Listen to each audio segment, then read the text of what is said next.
Hey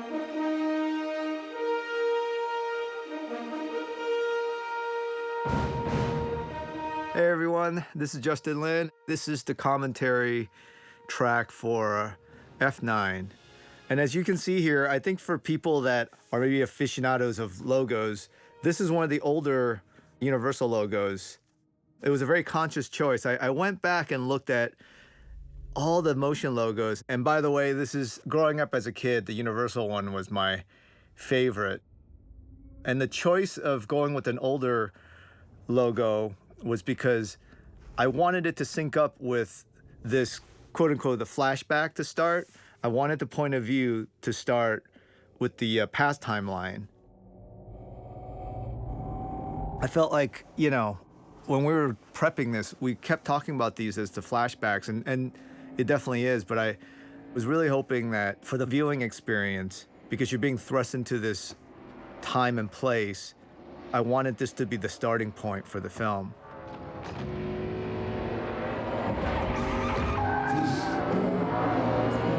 We shot this in Irwindale, California.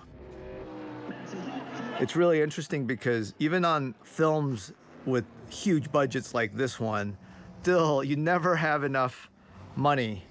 We shot most of our film in the UK, and so to get back to LA and shoot was definitely something that we had to keep fighting for budgetarily. And it was something that I felt was important that we get to shoot. For me, growing up, having shot in LA, just the sunlight and just the feel of it. And this is where it all started, and it was very important to get back and shoot in Southern California. Going into turn two. Val's driving safe. Corbin's got a sponsor in the stands, so he's pushing it. We got a real problem with car 23. Linda. The Jack, the young Dom, Vinny Bennett and Finn Cole, JD Pardo, they were amazing. I think a lot of times shooting these sequences, it's so hard, and that was one of the big challenges of this film. Obviously, Vin Diesel is Dominic Toretto, and to be able to find someone that can, in many ways, embody Dom Toretto, but at the same time, bring something that is original and that is new to the character, I just thought Vinny did an amazing job. It's one of those things where I got so excited when, one day I woke up and I realized there's more for us to explore. The mythology of Dom and his family. But at the same time, I remember I felt like there was something that was lacking. And, I felt like the exploration wasn't enough. And it took another, I think, couple of weeks just really brainstorming that the big idea came, which is to explore this theme of family, but in more of a bloodline, way. And it was about 12 hours of just excitement. And I was so kind of inspired that this would be the new chapter. But then after those 12 hours, I wake up and then it was just total fear, because it's like, well, first of all, can we pull this off? And then if we can, part of pulling it off is that we need to find an amazing cast to be able to really do these sequences justice. And so it became this global kind of search for the actors. And I have to say, I felt like our casting team, everybody was just amazing. I mean, we looked everywhere. And Vinny is from New Zealand, and it's amazing to basically go all around the world and to be able to find our young Dom in New Zealand.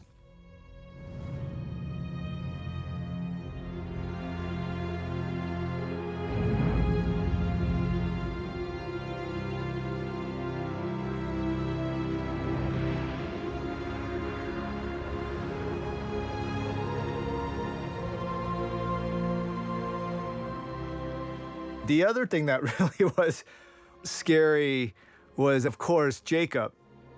It was an exciting idea, but then, I didn't know if we would be able to find anybody to be able to pull that off. The missing, Toretto, the Toretto that has existed this whole time, but in 8 movies, no one's ever mentioned it. It wasn't until I met John Cena, and within the first 30 seconds, I was able to breathe, And so this whole process actually felt very organic. I think sometimes, you're doing sequels, you're bringing back a lot of the same cast, and it's great because you get to grow together, you're not alone. But then when some big idea comes along and you're bringing new elements, that is also the most challenging thing, but also the most exciting aspect of that journey. And for some reason, I think being away for a couple movies and then coming back, it felt really organic. It felt like we were building a film from ground up again on all levels. I think the idea of exploring the mythology and introducing new brother, when it came to me, Vin was the first person I called. And I drove to his house. We talked about it, and I could tell we both were very excited for this new chapter. And at the same time, this was going to be the first film of our final chapter in the saga. And the final chapter of Saga is something we've been talking about for about 10 years. So it was an amazing kind of earned moment where we were able to sit and just talk like we've always done, but really have a sense of tone and also our purpose.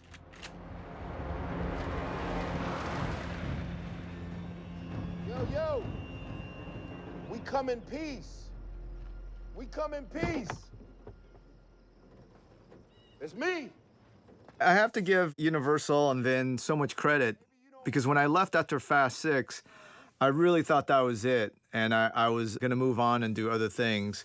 But, everybody was always so open and they always kind of checked in to see if there's anything brewing and talking fast. So even though I was gone, I never felt like I was fully away, And even when I was shooting Star Trek Beyond, I remember Vin called me and I was in the cutting room and we started talking about Dom for a couple hours.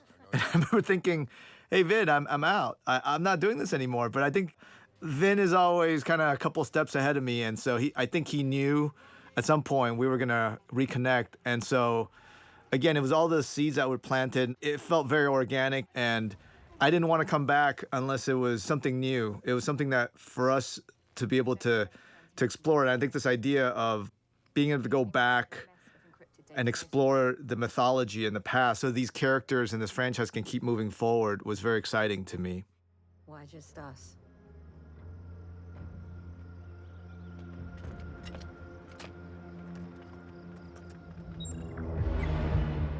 He caught Cypher, but there was a mid-air attack and she was extracted.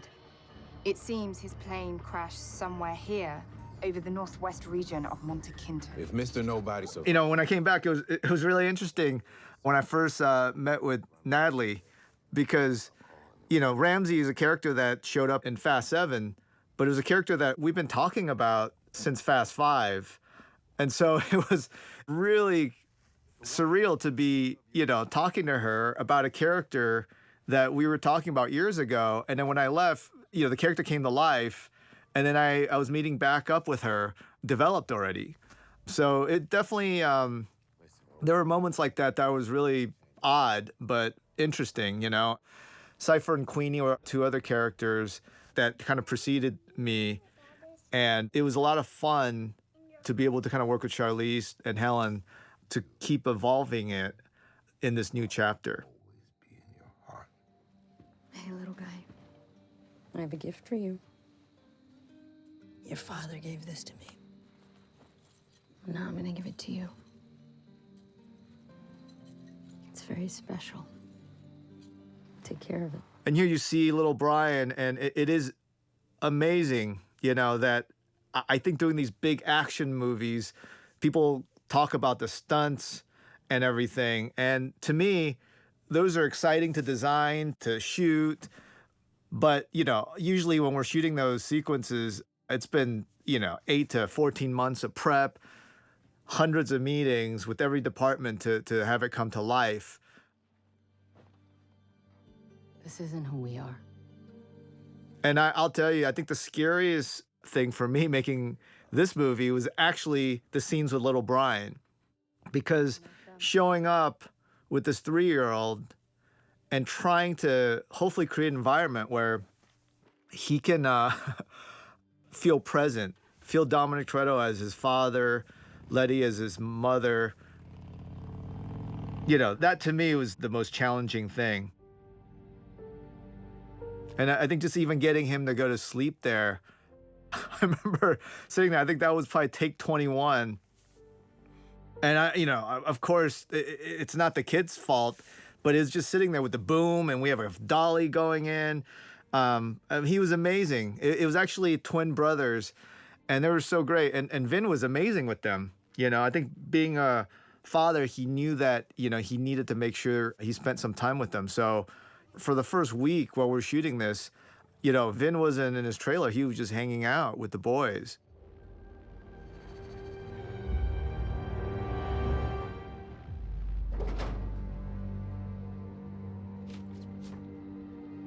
So here we're dealing with the cross that basically connects Jacob to Han to Dom. It's kind of an intersection of so many of our different threads. And one day I hope we're going to have the real estate to fully explain it. But it's pretty complicated. It was exciting to actually come up with it, but it's one of those things where we commit to it. And I hope one day we'll be able to fully explore that chapter in the Fast Saga.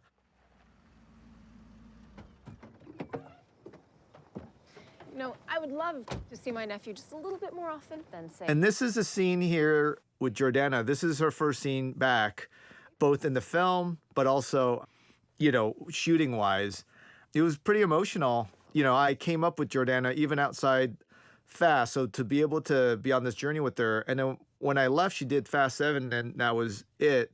And so to be able to be back together, it meant a lot. And to be able to find a storyline where she comes back organically, that was even more of a bonus. Life would have been like if he was alive.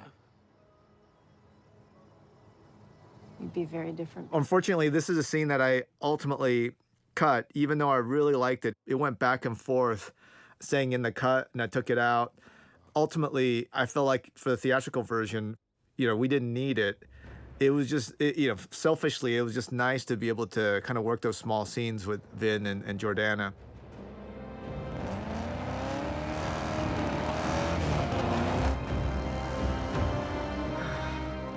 And here we're about to enter our first huge action sequence, which is this fictional place, Monte Quinto. It's supposed to take place in Central America, but when I went on our global scouting tour, we stopped at Phuket in Thailand, and when I saw the geography and all those, I don't know, actually, I asked people what those things are called, and nobody could give me an answer, the buttes that are coming out of the water. So it was just amazing. And I think part of doing these fast movies sometimes is to explore the world and hopefully be able to integrate that and bring it to and share it with the audience. So I think having, going on that scout and loving kind of the visuals of Phuket, Thailand, I felt like it was kind of our perfect place to shoot our fictional Monte Quinto. What was also amazing for me was on the scout, I didn't realize the kind of rich cinematic history of Thailand. Until recently, they were producing their own, films at a rate that I think was like hundreds a year. It was amazing.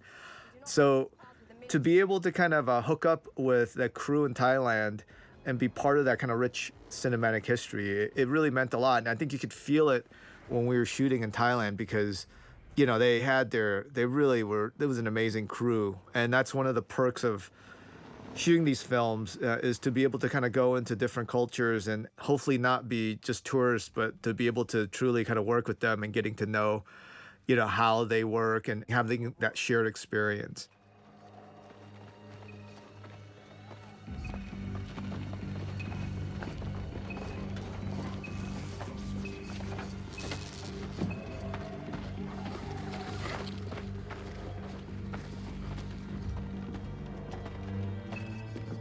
The source of the SOS signal is coming from inside this thing.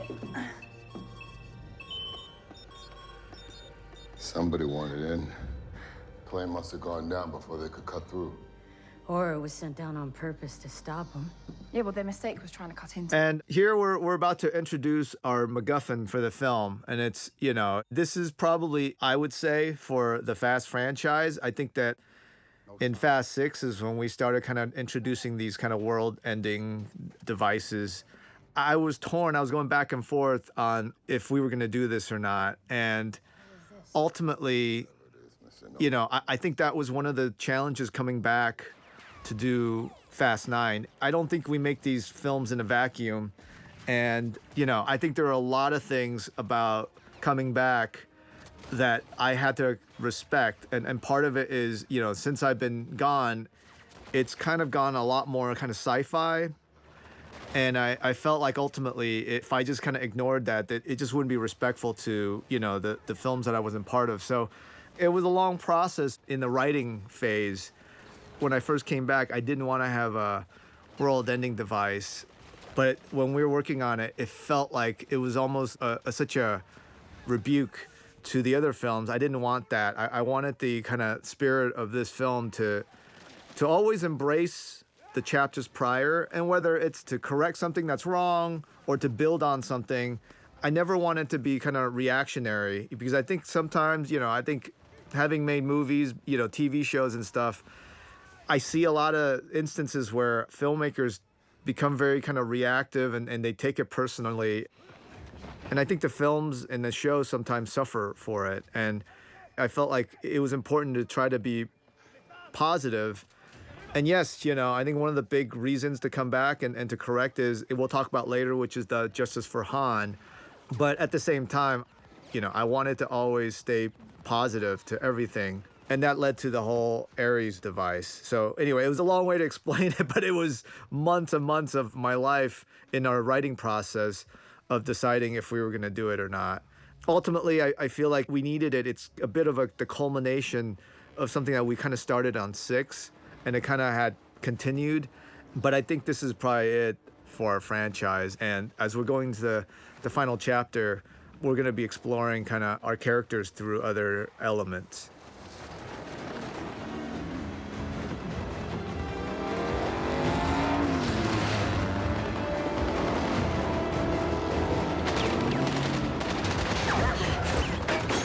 Roman, where the hell are you?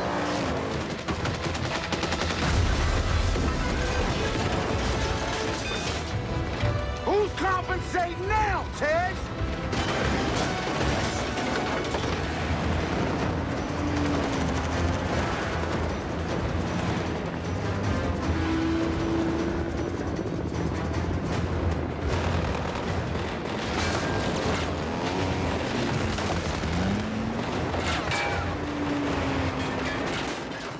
Here we're about to go into the landmine sequence. And I have to say, I think the one thing that really surprised me when we first went into the scouting for Thailand was how much of, the jungle of Thailand has kind of disappeared. This is only a small stretch of private land that we were able to find that we could shoot in. Most of the land has become palm plantations. I think they're just trying to produce palm oil for the world. I think growing up and even just kind of reading about Thailand, I was really excited to kind of explore the jungle aspect. And at least in southern Thailand, a lot of that is gone. Like even here, this is actually, you can see the small palms being planted and grown, and they were everywhere.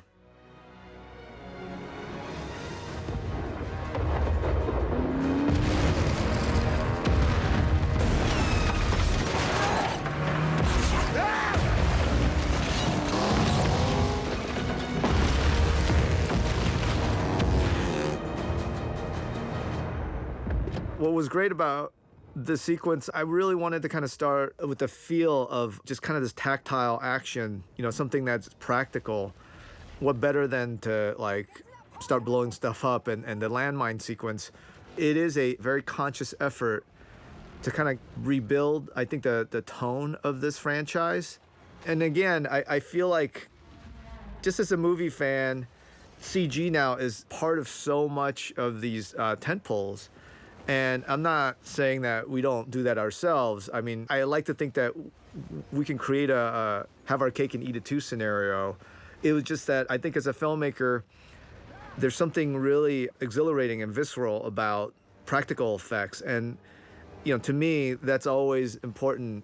And it's especially for the Fast franchise. And especially on this one, I wanted to make sure that no matter what, even the most outlandish action beats, we always make sure that we shoot it practically first.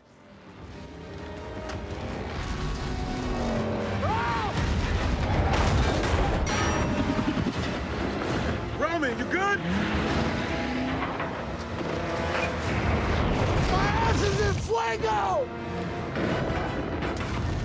Like even this shot right here, that truck going over and blowing up, we shot practically, and it became reference for us. And here with Roman hanging upside down, we had to build this contraption with the truck on vertical rails. And it's a small beat, but it took us 3 days, which is a lot, to be able to even accomplish this.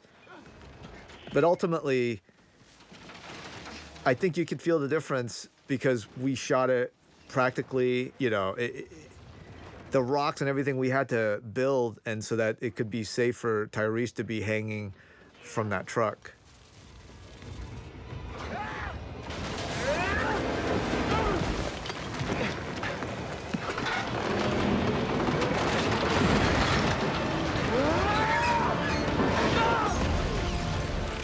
This is kind of the beat 2 of this invincible thread that we were exploring. I think, you know, maybe being away from Fast, I was really kind of drawn and excited for this kind of existential thread for Roman and Tej and Ramsey. It is something that I think a lot of times with these big action tentpoles, you know, the characters, they obviously escape death. And I felt like it was time for us to at least hopefully kind of acknowledge it and explore it in a fun way. Wait, okay, I think I found us another way out. 2 miles to what looks like a bridge across the border. Good. The sooner we get out of here, the better. This shot here was a really complicated shot. I mean, we actually had, I think it was almost like 3 continents worth of work just to get that shot in. Shooting that practically, and then being able to basically map that and then have Michelle do it, and we shot that in London. It's amazing how filmmaking has become so global.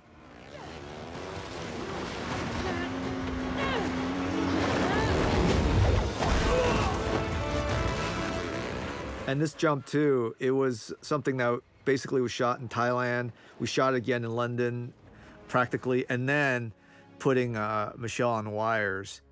The device.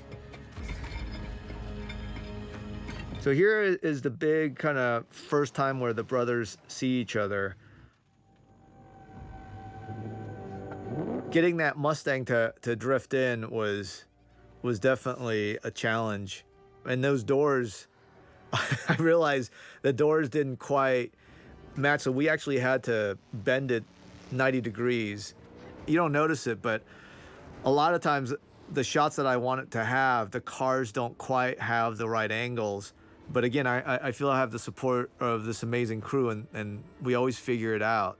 And sometimes it's just a 50-degree shift in something that's been kind of built in.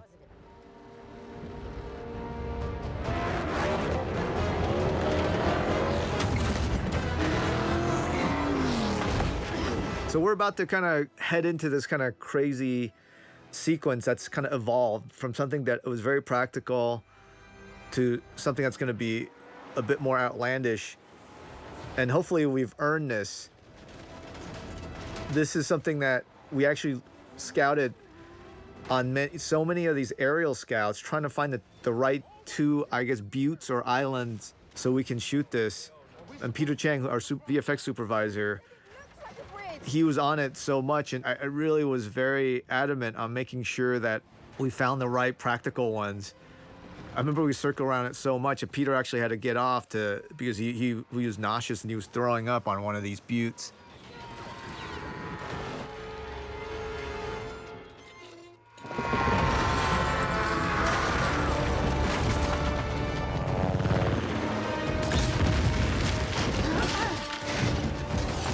And here we have the helicopter, the brother Mustang against Dodge Charger.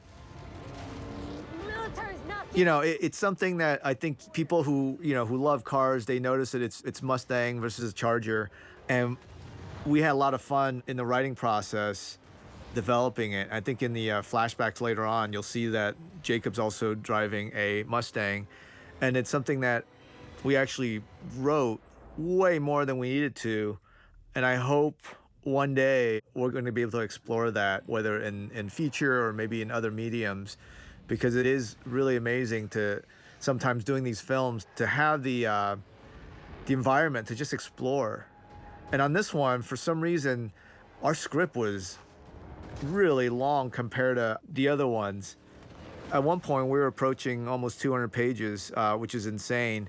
But it was just fun to be writing and just to be free. And ultimately, we were able to kind of bring it down.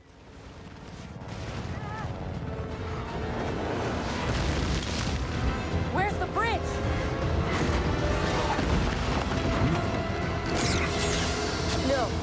No. Dom.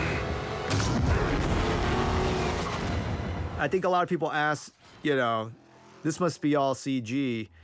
It actually is a combination. Every beat that you see here was accounted for. Like the launch of the car, even the swing, we had a crane. It was in the UK actually to swing it. It kind of acted as reference for us in making sure that, everything we did, it was kind of accounted for so we can have the proper conversations. Well, that was new.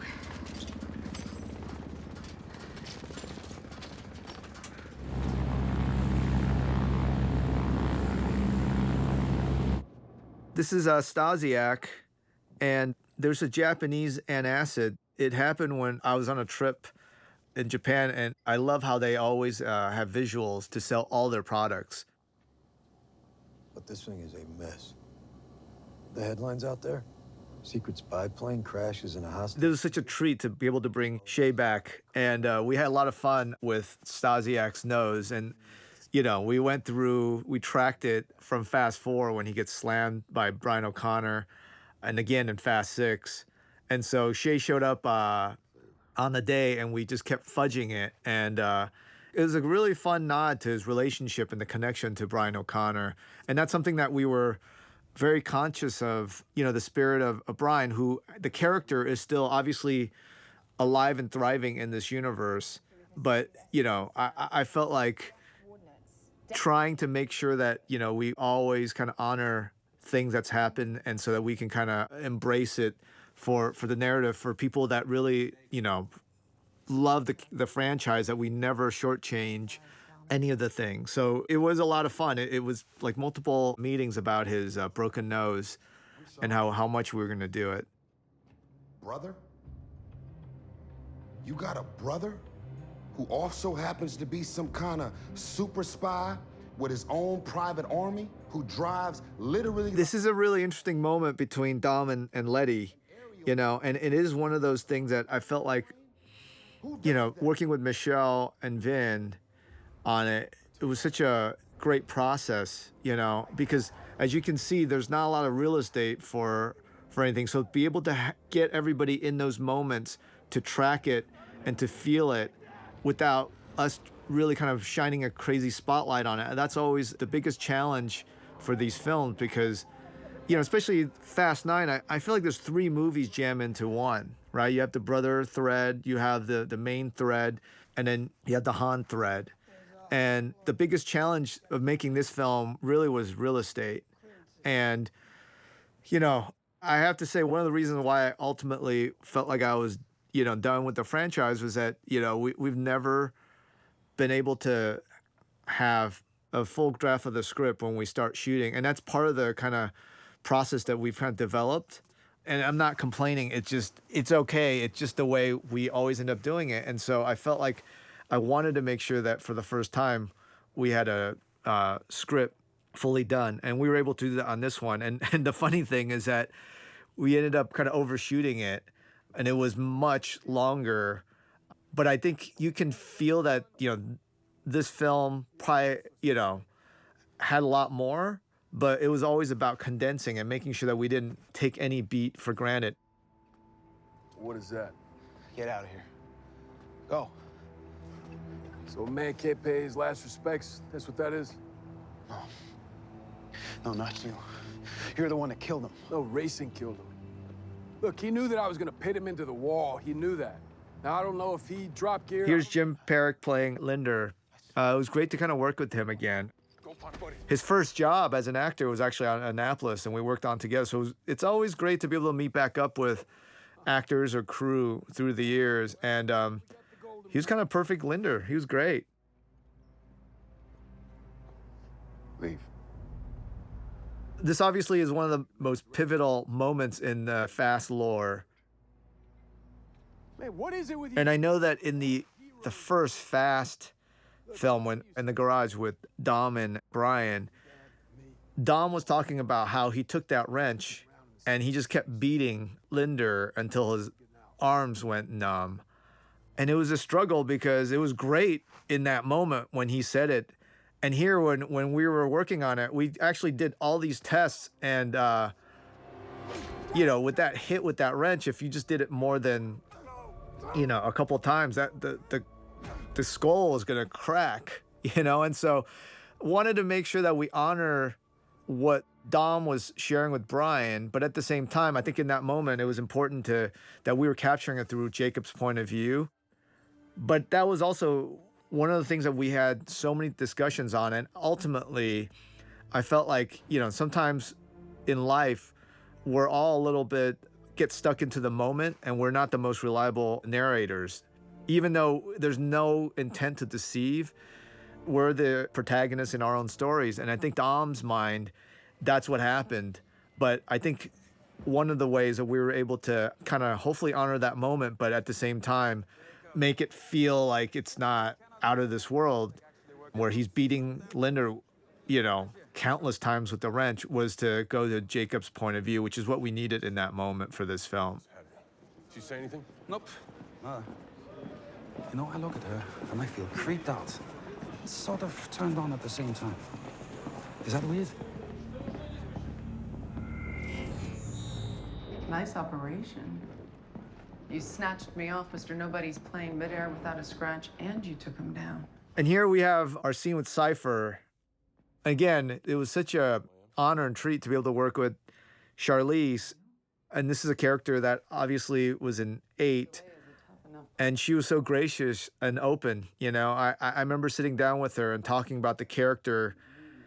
And I think she was excited to keep kind of evolving it. So, you know, I remember asking her, you know, is there anything in 8 that you built that I need to be aware of? And she was like, no, I you know, it's the basic, let's go back and rebuild this. And I had such a great time with her just talking. And she is so specific about every beat, you know, and I love that, you know, in this scene, even though she is this character that's stuck, it's been captured, stuck in the box. And I wanted to also really make sure that it's not one of these diabolical scenes where she's already gotten a way out. I wanted the experience for the audience in real time with Cypher is to see how she could figure her way out. I need you to find out which one. So here, she does an amazing job of just kind of scoping out all the players, right? There's Jacob, there's Otto, and there's Sue. And even though it's probably not like clear, it's not scripted, this idea of her constantly testing and trying to figure out how is she going to get out starts here. And I just had such a great time working with her on the day, but also in the cutting room, because I can see her, and that's something that we planned, you know, basically calculating, like, let's test Jacob out, let's go through, let's push those buttons. But the little bit of the curveball is actually, she finds the weak point in Otto. And, you know, I think if you watch this film multiple times, you'll really get a sense. And if you really watch her, she's been, you know, you can see her wheels turning. And I think that's the fun of, I think, this character. And I think this is also a new element for us in this franchise. Finding the two halves of Project Ares is the easy part. Adding your brother Dom to the mix, you don't have a chance. Plans are in motion. There's a line in there where she basically is pointing out about Jacob's jawline, the Nordic strain, and it was important that we put it in there. I know that a lot of people are saying, well, how could John Cena be Vin Diesel's brother? You know, and that's something that we talked about because John was by far, I mean, I felt just so lucky to have him join us. But at the same time, I think there's a complicated kind of history for the Torettos. And that's something that one line is giving you a little bit of glimpse into the kind of origin story of the Toretto family. I'm not going to spoil it here because I'm hoping that in the next few years, we're going to be able to tell that story. But it all started with, I had a whole backstory. It got condensed down to that one line. But I am so excited for that one line because it's going to potentially get unlocked and we're going to be able to hopefully tell more stories to explore that line. What now, Dom? Whoever Jacob has become, and whatever he's up to,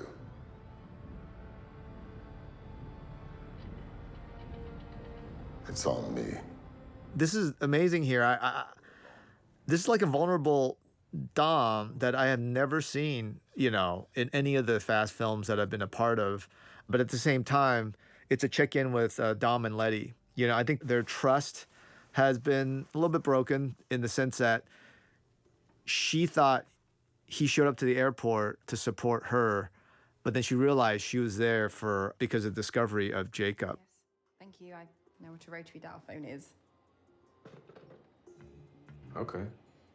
Well, Again, here, this is a bonus scene between Ramsey and Chris. It's amazing. I don't feel that old, but, I think when I first sat down with Natalie, she definitely is obviously very intelligent and she knows, she's a quick study.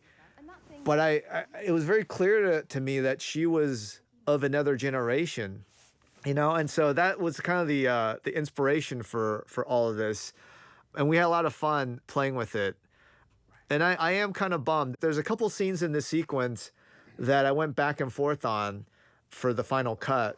And it was actually funny because, I actually, as we were working on the extended cut, I was compelled to put, the scene back into the final version. But, I never had that happen. And I think that's the testament to, this cut because, a lot of times we cut scenes because the performance or something, it just feels like it's a double beat.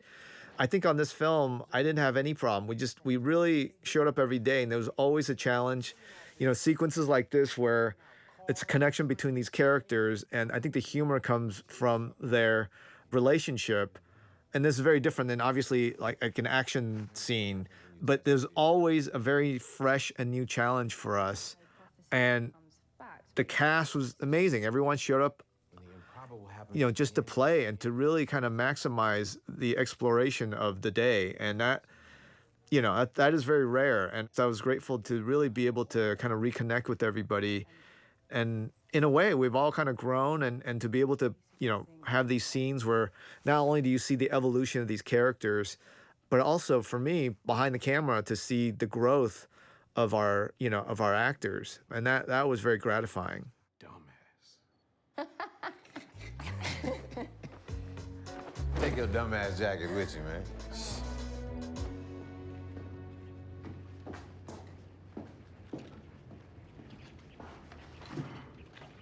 Pretty impressive driving out there. You miss the old life. Do you? Every day. Guys. Ultimately, it was an interesting scene because I like to edit as we go. And I knew that the scene with Dom and Letty at the farm was probably not going to be it. And I remember going to Jordana and saying, this is going to be the scene. And I think for her, she did such a great job of kind of taking that note and in a way take charge of the scene. You know, I think people are so used to Dom being the patriarch and being the decision maker. Here you have Mia and Letty saying, no, we're part of this family and we have a say.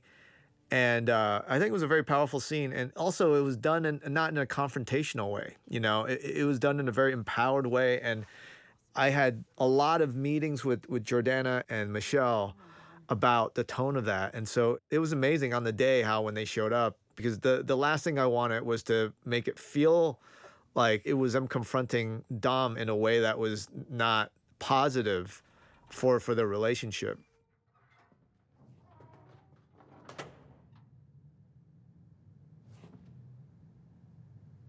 Guys!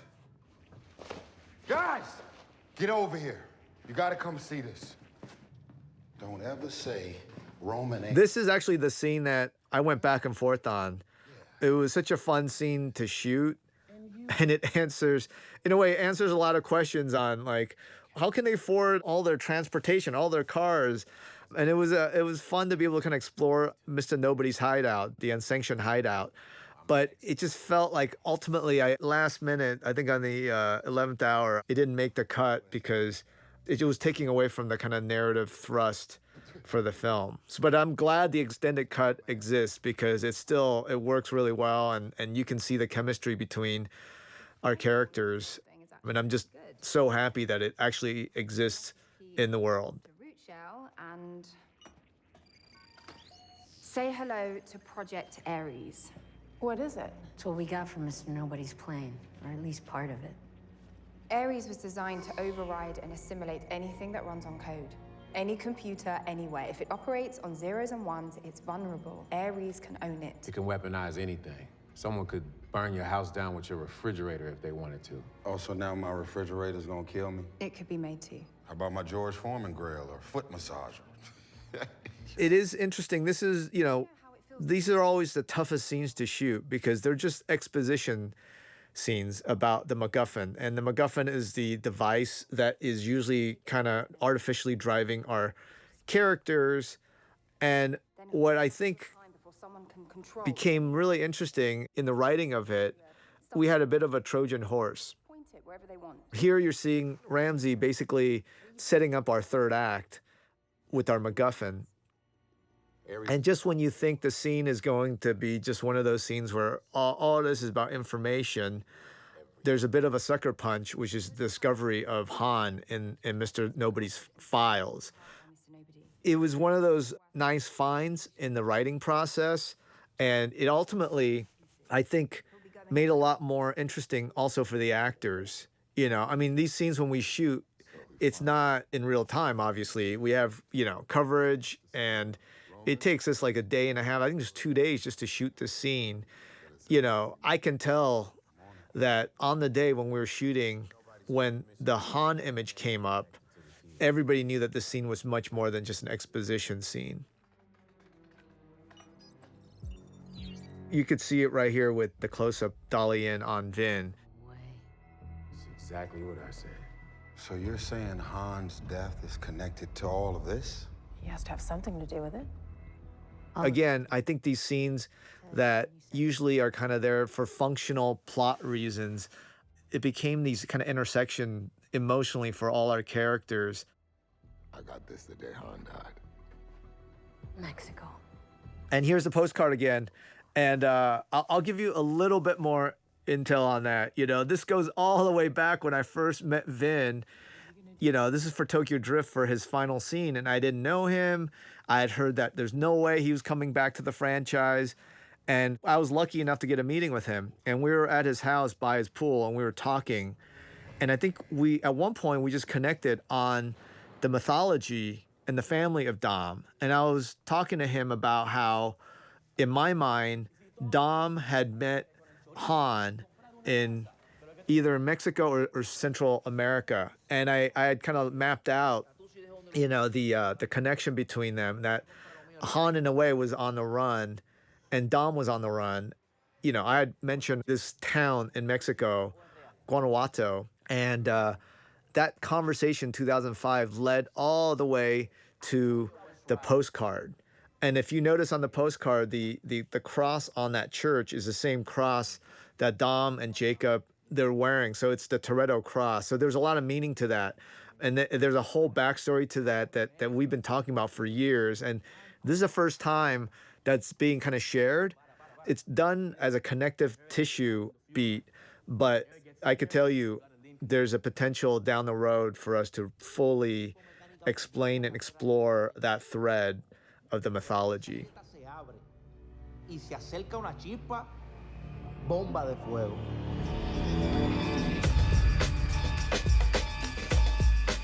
I got a taste for waste and a taste in the blood. Let her, I heard it when she screamed and dropped, cause her son caught the slug. Here we're in the young Dom sequence, and it was, to me, it was so much fun kind of finding the right music of the era, you know? And, you know, a lot of times, you know, when I run into fans and they talk, it's amazing. You know, you could see when certain fans' engagement was on Fast One. There's actually a section of the fan base that started kind of loving Fast on Tokyo Drift. And obviously now, you know, that's been 15 years and people would use words like, that's a classic, you know? And I thought, wow, God, you know, it has been a while. But in many ways, you know, of the time, the music choices is a challenge because it's not like we go and pick the best of, you know, from the music sound library. We're actually creating music of the moment. And so to be able to kind of go back and work on these flashback sequences, that was a luxury of being able to really listen to all the music of the era and find the two pieces of music that really, for me, define not only, you know, these moments for our characters, but to really able to capture and kind of honor that era. Come on, Dom. You don't want to race me and Buddy's old Charger. No, it won't even be close. My Mustang, with all the mods that I put in it. Car don't make the driver.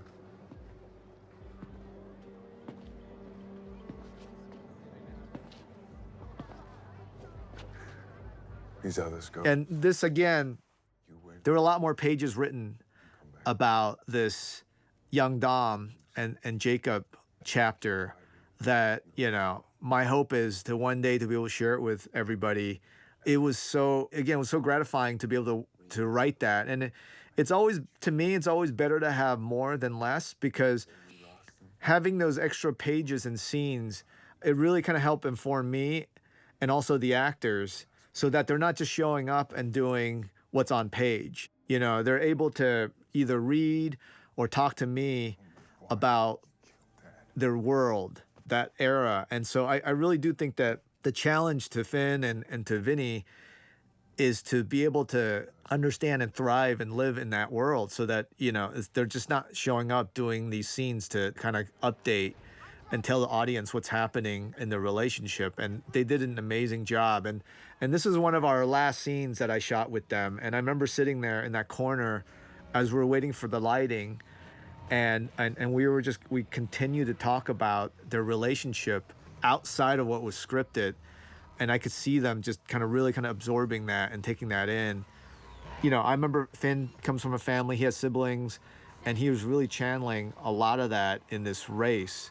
And, you know, when we do these films, these driving scenes are the most artificial feeling constructed because they're in a green screen and, you know, we're putting on casters and we're pushing them around. It's very awkward. And so for them to really kind of get in that headspace where it's not about the race, you know, this race is about the relationship, about this little brother, you know, at the core of it is that he's never going to be able to catch his older brother. You know, that's the basis and the essence of this race. And on top of that, we build kind of this kind of layered, this family secret. And ultimately, it's this poor kid being crushed by the pressure of, you know, the secret that he's promised his dad that he was going to keep. But on top of that is having this brother that is the spotlight of the family. And I just thought Finn was able to like really hone into that and capture that, and on the day to really deliver that in such an amazing way in the most uncomfortable and awkward of, setups.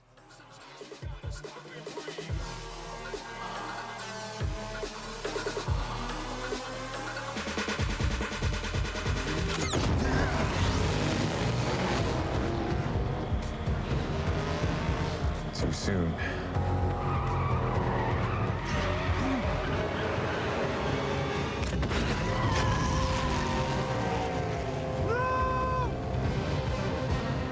It was also great to be able to shoot. This is on the 4th Street Bridge. I was bummed because having kind of shot in LA, the 6th Street Bridge was, is my favorite. We shot Tokyo Drift underneath that bridge. It actually got taken down. And so, it's sad to see all these kind of iconic LA kind of structures, I think just with time, they're going to get replaced. So it was great to be able to at least capture the 4th Street Bridge on film.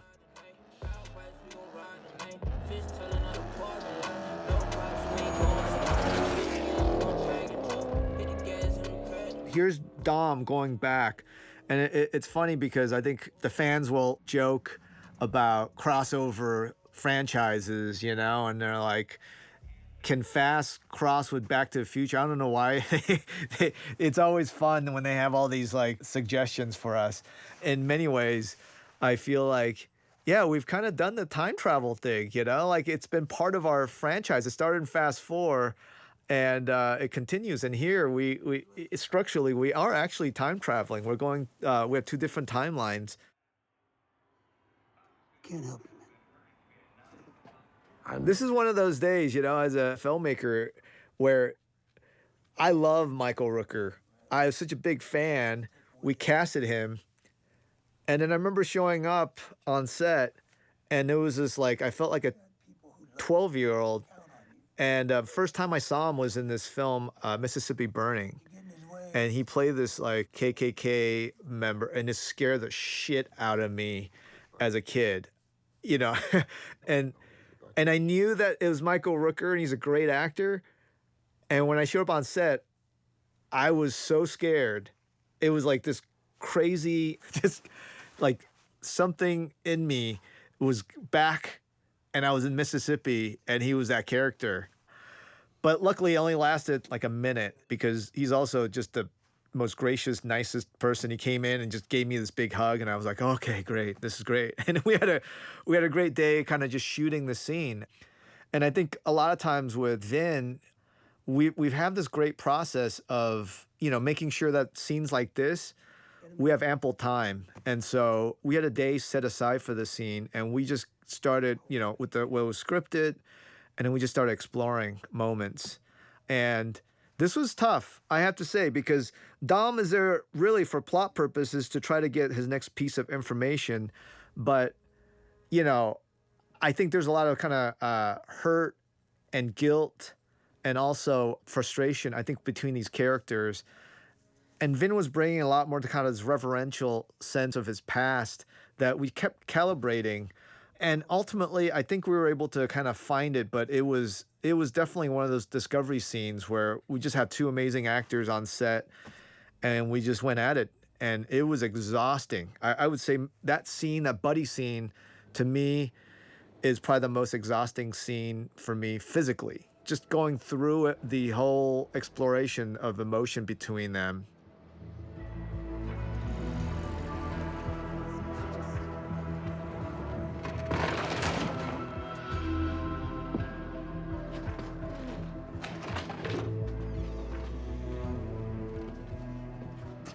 Han's old shop. And here's another scene that I ultimately had to take out, and I was bummed. I mean, this car is the car that Sean wrecks in Tokyo Drift. And they ultimately take the engine of that car and put it in the Mustang for the 3rd act. And I remember when I wrote it, Clayton, our producer, he was like, wait a minute, you want that car? And we're sitting there in London on the set. And I said, yeah, we got to get the exact same car. And so they had to basically find it. I think they ultimately had to ship it. It was a big deal. It was a big deal to get that car there. We had to paint it, and it was a lot of time revisiting Han's garage. I think sometimes I have to remind myself, just because it was really hard logistically to get the scene doesn't mean it should be in the movie. And I still love the scene. I love the connection to Giselle, but ultimately it was just one of those things where scenes to clarify sometimes ends up complicating, and so I ultimately took it out of the final cut. Check in with Tej and Roman. I'm a lane switcher, big tank, bank filler, real killer, die for my gang member, gun killer, dope bang, dope dealer, This scene here in Cologne was such a treat, because it was very much a reunion for me and for all of us with Lucas, Jason, Bao, and Sung showed up that day too. And it was just, this is where it all started for me. And it was interesting. I think I was walking to set, and I saw them connecting, like really connecting as people. And it was amazing. It was this kind of profound moment, because in '05 we were just a bunch of kids. For me, it was kind of like it was like I had just finished a credit card movie, and we were trying to make a Fast and Furious movie, and they were just kids. And now they were all talking about their family and their kids, and just kind of bringing back these moments from 2005. Did I hear that right? You a runner and you afraid of flying? Twinkie? Here's this moment between Roman, Tej, and the boys. I love. I have to say, as a kid, I always love it when characters from the same universe that somehow maybe are in different shows, when they meet back up. And it really it's not one of those things even in writing that I was that conscious of, but when on the day seeing these characters meeting for the first time was great. And then here's the reveal of the Fiero. Fiero is this kind of Impressive. I guess it was a sports car. It was big when I was in junior high. And I had this history teacher, Miss Grant.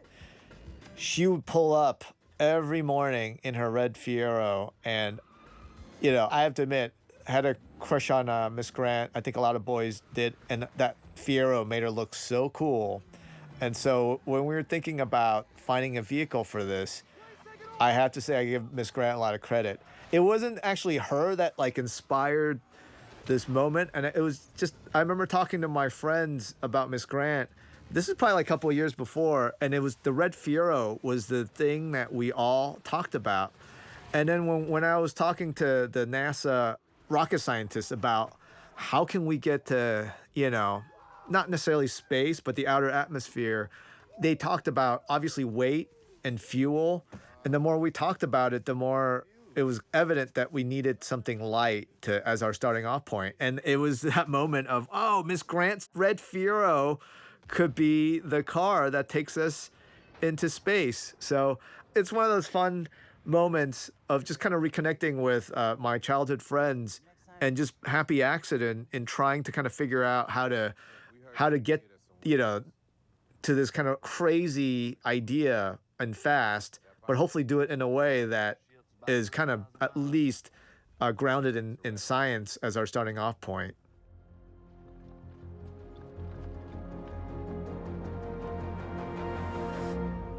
Who's Dominic Toretto?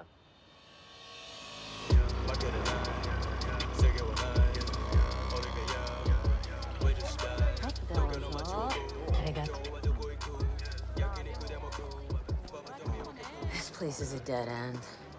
Do you think Jacob could be onto the Han connection? This is one of my favorite scenes in the film. All the information we do. It took a long time in the kind of the writing of it, and I had some really kind of deep and amazing conversation with Michelle and Jordana on it. It's interesting because I think there's a lot of articles about, I think Michelle was very adamant and very vocal about the treatment of the female characters in the franchise. And this is, again, one of those things that was really weird for me, because when I was kind of part of the Fast franchise, I've always felt like, Letty, Mia, Giselle, Elena, a lot of our female characters was so. I had such a great time kind of crafting it with the actors and kind of building the characters. But I think for whatever reason, since I was gone, I actually, to this day, I don't know what happened. But when I came back, she was really upset and totally justified, And for me, I've had conversations with people that's seen the film going, oh, so it must have been a really tough conversation with like Michelle and all the female cast. And I was like, no, we never really had those conversations. I always felt like I love these characters. And to be totally honest, I felt like they were really underserved, And so it really was just one of those things that it was very organic, to come back. I love these characters and I want to make sure that, all our characters are being really kind of loved and supported. And so it became very natural. So, this scene, though, in a big action movie where you have two characters that were able to kind of sit down and really kind of get a state of where they are as human beings, that was definitely one of the kind of the gifts of being able to kind of reconnect. No way.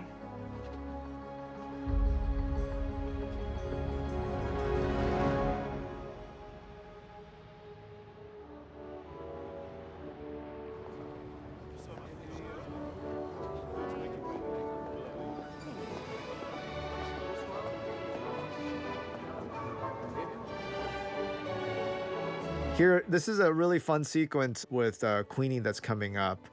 And I would kind of point to this scene as kind of the kind of growth and evolution of our franchise. I think that a lot of times when we shoot these scenes, you're showing up on the day and you're trying to find the scene. And what Helen did that was amazing was that, we rehearsed it and she was so on point that it really kind of allowed the kind of camera work to kind of complement everything that's happening between the characters, And I think as we are growing as a franchise, one of the things I love doing is to not edit, is to create these moments where our characters are just living in that moment and the camera is there with them.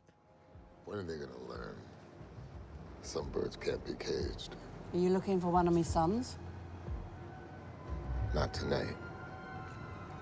This was a great night in London where, when she showed up, she really set the tone. And Vin was amazing. And at that moment during the rehearsal, I knew that I was able to like really challenge everybody so that we can kind of capture everything in camera and not have to sometimes find some of the beats in the editing.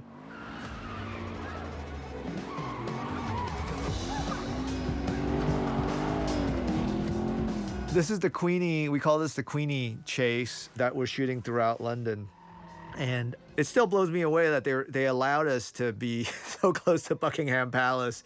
It just shows the kind of earned relationship we have with the government, I think, because I could guarantee you when we were shooting there in Fast 6, I wasn't being brought that close to Buckingham Palace. But I think having us being our second time shooting in the UK, we definitely had a much, I wouldn't say better, but I think we've kind of earned our way into locations that I think weren't available to us the first time around. He was into something big up in Edinburgh.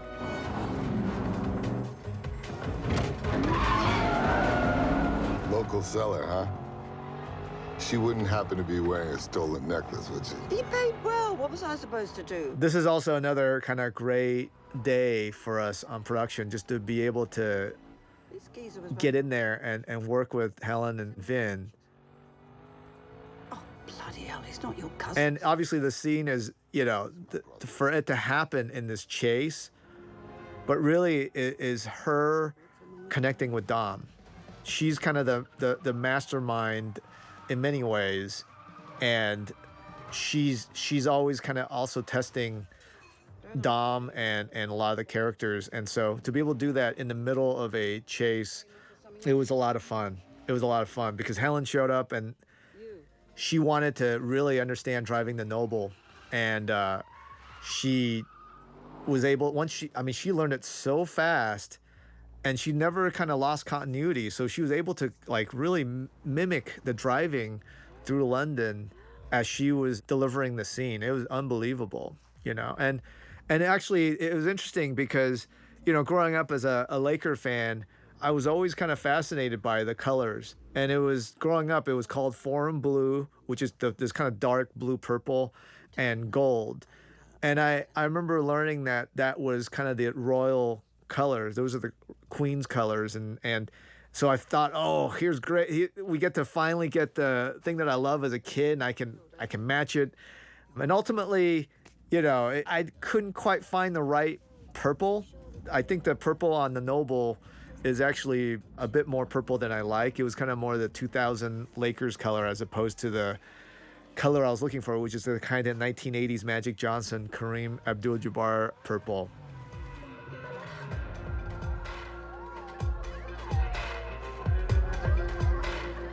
Dominic Toretto, tell me, why is the best fruit always forbidden? You should know. Here we had, this is kind of a bonus moment with Cardi's character where she greets Dom. It was a lot of fun shooting it, and ultimately I felt like, you know, it was better to kind of hide her in the crowd and reveal her in the back of the truck. Well, financier. But you know, my dad, he's a dictator, so we're not talking regular people. Dua and here we have Otto. He is kind of the financier for Jacob and Sue. We actually have this backstory for Sue. He was the boy named Sue, the Johnny Cash song. We had this whole thing, and we even shot it, and it was awesome. But ultimately, it just got to be too long, and it was one of the the heartbreaks for me, because I love it when movies, when you have these characters that are kind of, they're there as, you know, quote unquote, like muscle or whatever purpose, and you realize there's a whole history and there was a whole backstory to these characters, and we definitely had a lot of fun with both Otto and Sue, and the Sue thread ultimately kind of got cut down, and it was kind of, I had it for a long time, but it was the right choice. But I just had so much fun with Martin on that. He's long gone. All I see is the same scared little kid that killed our father. It's your mistake. This spy game, this is my world.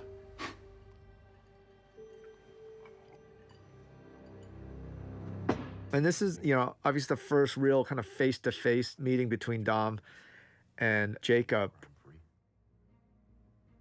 I think in the scene, we actually had a lot more to it. And in the kind of earlier drafts, I actually was playing with the flashbacks where it explained a lot more of where Jacob was during even the events of the first Fast and Furious. And we had this amazing shot where I took footage from the first Fast and Furious that handed off into a young Jacob who was in the crowd when Dom was racing Brian. And it was an expensive, extensive shot that took us months and months to prepare. And Peter Chang, our VFX supervisor, did an amazing job. And as we were working on that shot, it was so good that it really took me out of the movie. So much so that I ultimately cut it from everything because I didn't want the audience to be taken out that much. And I think ultimately it's the right call, and it's better here because it's kind of referenced to as opposed to kind of shown. And again, I hope that there's going to be other opportunities for us to really kind of explore that chapter. And I think we'll be able to do it in a much better way and to be able to kind of cram it into, you know, this film. Here I thought my dad was a pain in the ass. But your family is a train wreck. Well, now that your brother's finally out of the game, it's time we go to Edinburgh. Get the second piece, maybe do a little sightseeing, huh? Otto with his father issues, I had so much fun with Dua kind of working on his relationship, and we had numerous conversations so that when we were doing this scene, you really get his relationship with his father. And he was so much fun to kind of to work with and build Otto because I think very easily he could just be a stock character. But I think if you watch the film, you could see that like he's a fully developed character, and it's something that I enjoy.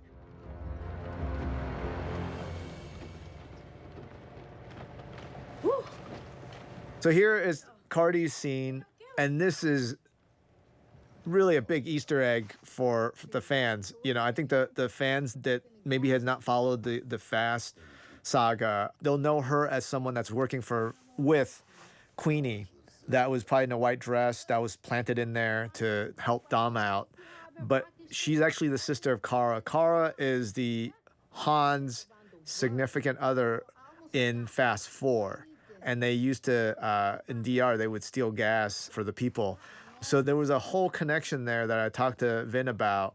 And so now Cardi has been introduced in our franchise as a character that's basically been around since, Fast 4. So there's I'm hoping that there will be an opportunity for us to explore that character more.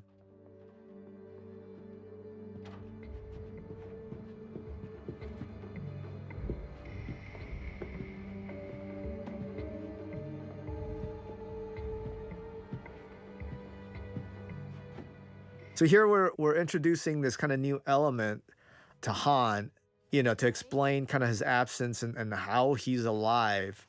This is something that we worked on a lot. And I have to say, it kind of felt poetic, this whole justice for Han, because when I left, I didn't engage on any of the other films. It was during a screening of my indie movie, Bear Like Tomorrow, at the Egyptian, where I think the fan during the Q&A brought up this idea or this movement of justice for Han. And when I heard it, I was totally baffled. To this day, I have no idea why the whole Shaw showing up at the barbecue at the end of 8 was handled that way. I mean, when I left, Shaw had killed Han, and he was the antagonist to Dom and the family. And, I don't mind when characters can maybe show up and they can change sides. I think it's part of Fast universe, but I just never, when I came back, there was, after kind of the discovering this whole Justice for Han movement, I even sat and talked to the studio and I said, what happened? And nobody could give me an answer, And so I think it ultimately was great because to be able to come back, I felt like it was something that needed to be addressed. And, I think part of the gift of it is that if they actually did handle it correctly, then Han would probably stay dead, And so I think, for whatever reason, the way it was handled, really, for me, needed some answers. And because of that, I was able to kind of come back and be part of the solution in answering that. And by answering that, I was able to bring Han back. So it actually ends up being kind of a win-win.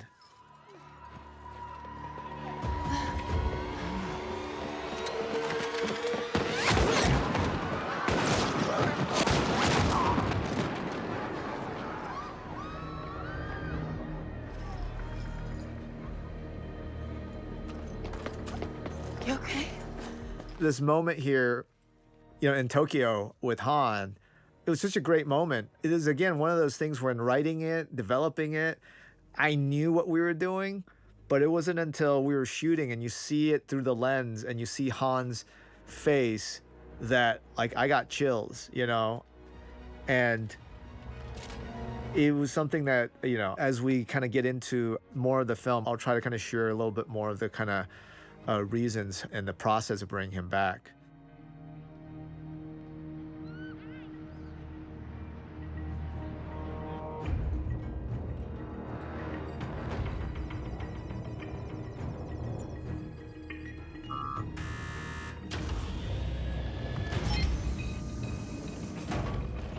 We're hitting this Edinburgh sequence, and this actually is an amazing location.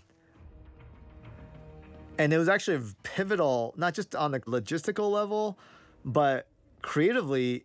We take this train from London to Edinburgh, and it ended up being kind of a defining moment in the development of the film. When I first came back, I actually wasn't planning on bringing Han back alive. We were going to address justice for Han, but he was going to stay dead. So a lot of the stuff was going to be handled in the flashbacks. Jacob's team is right on top of us. But it was actually the train ride to Edinburgh that Jeff Kirschenbaum, who was an executive that, you know, when I started Tokyo Drift, he was executive on it, and we kind of grew up together making the Fast movies. And then we both left the franchise.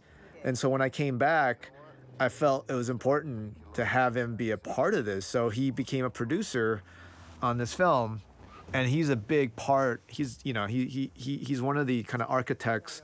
I consider him a partner on the building of this franchise. And it was on that train ride that we started talking about Han. And I think one of the things that was great about Kirsch is that his kind of enthusiasm for this franchise has no boundaries. And I would say 99 out of 100 times, he would say the most outrageous things, and he would get crapped on and laughed at by me, mostly by me. And I love crapping on and laughing at Kirsch. But 1 out of 100, this guy will say something that maybe doesn't even make sense in the beginning, but ultimately becomes a brilliant idea, which is this idea of justice for Han is not just a justice for Han. Let's bring him back for real. And I have to admit, like, I get it. You know, I don't get up in the morning and say, hey, let's just bring dead characters back. I don't want to do that as a rule. And I think even when on this train ride, when Kirsch brought up the idea, I thought it was nuts, you know. But for some reason, I think the second or third hour of the train ride, it started settling in. And then we started discussing about the kind of what we were working on with the backstory of Han and how he could actually be alive. And it actually made more sense. But it was a very organic way of, for me, that morning, I did not wake up thinking that Han was going to be alive. To, you know, this train ride, by the time we landed in Edinburgh, that, oh my God, Han is alive. So it was an amazing ride, and it was very inspired, you know. It just kind of shows, you know, it reminds me of kind of spirit of Fast and Furious. It's to never fully just reject things because, you know, just because. And it's never to condescend on anything. And the fact that I have this amazing group of people where we can say the most ridiculous things, but feel there's enough support where, you know, yeah, we can laugh at each other, we can crap on each other, but to be able to take it seriously at some point, it's really rare. I could say that, you know, in Hollywood, you know, where you'd think that creativity is embraced, it's actually very much something that you have to fight for, you know? I mean, a lot of times there's so many agendas when it comes to budgets, and there's all these things. And a lot of times when you make these big tentpole sequels, the tendency sometimes with success is that, well, we know what works, so let's keep doing the same thing. And so to be able to be a part of this process where we're saying, no, we were successful in the last film because of A, but I think it's potentially yielding, you know, something that we've earned. Let's try something brand new. It sounds kind of logical, but it's also like I think in the business sense, it's the scariest thing to always kind of be exploring and trying new things. And I think that's what I love about doing these films. And this is what I love about being with Universal and the group of people that I work with, in that, you know, we are never trying to do the same thing. If we were, I wouldn't be making the 5th movie in this franchise, you know? And I feel like every one that I've done have been completely different thematically and also in what we're trying to explore. And I think that, you know, for me on this one is to embrace kind of what we've evolved to, you know, kind of the kind of over the top action, and just even, you know, taking, you know, ideas and it's almost like become science fiction, but at the same time being able to explore and go back what started it all. I feel like that balance was such a new thing for us that, you know, if we were able to earn the kind of emotional connection, the emotional exploration on a very real level, Then it allows us, gave us license to then push the ridiculousness of the tone of the action. But I felt like if we weren't able to do that, then we wouldn't be able to really kind of evolve our action.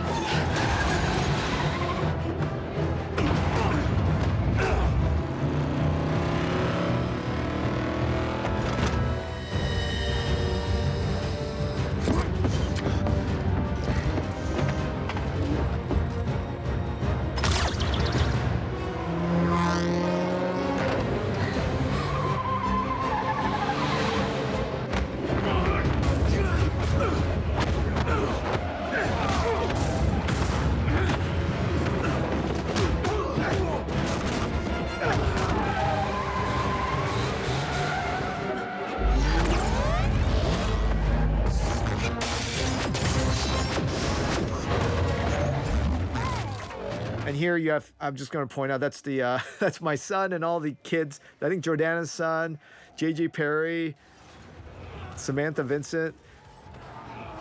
It's become kind of a tradition for us to have these kids in the middle of these big action set pieces. My gut is that it's going to keep growing, just because when we started, there were no kids. And then I think Fast Five was the first time where my son was a year and a half old.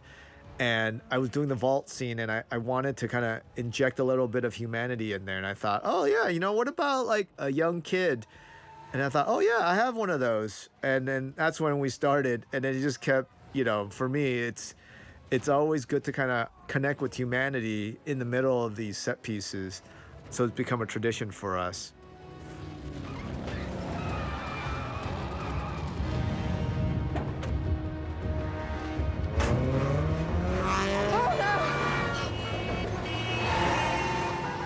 The Ramsey driving scene, it was one of those great character threads that I loved, you know. I think, to me, I remember talking about this character. She wasn't named Ramsey, but we were talking about this kind of computer hacker character all the way back to Fast Five. And then when I showed up, Natalie had taken over and they birthed the character.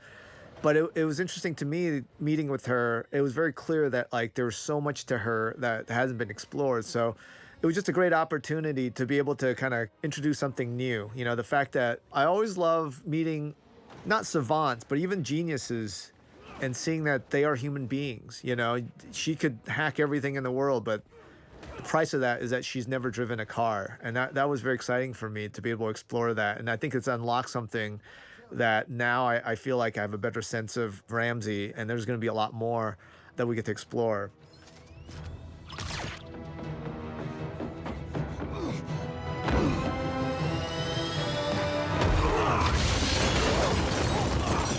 Otto, sending you new pickup location.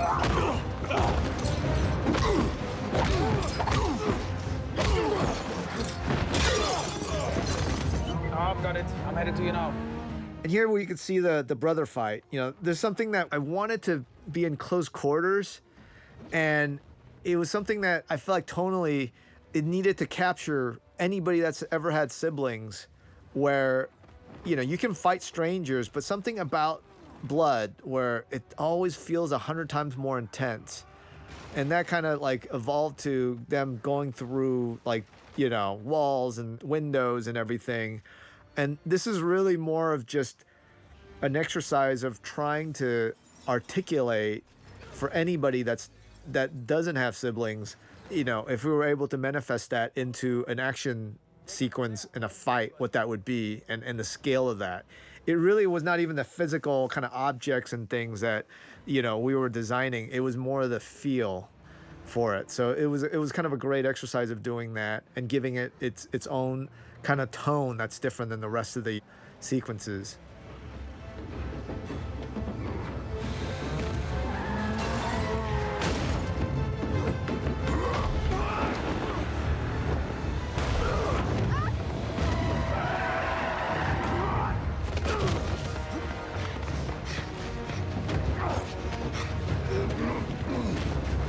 This is kind of the integrating the craziest thing that we're introducing, which I know people talk about going to like space.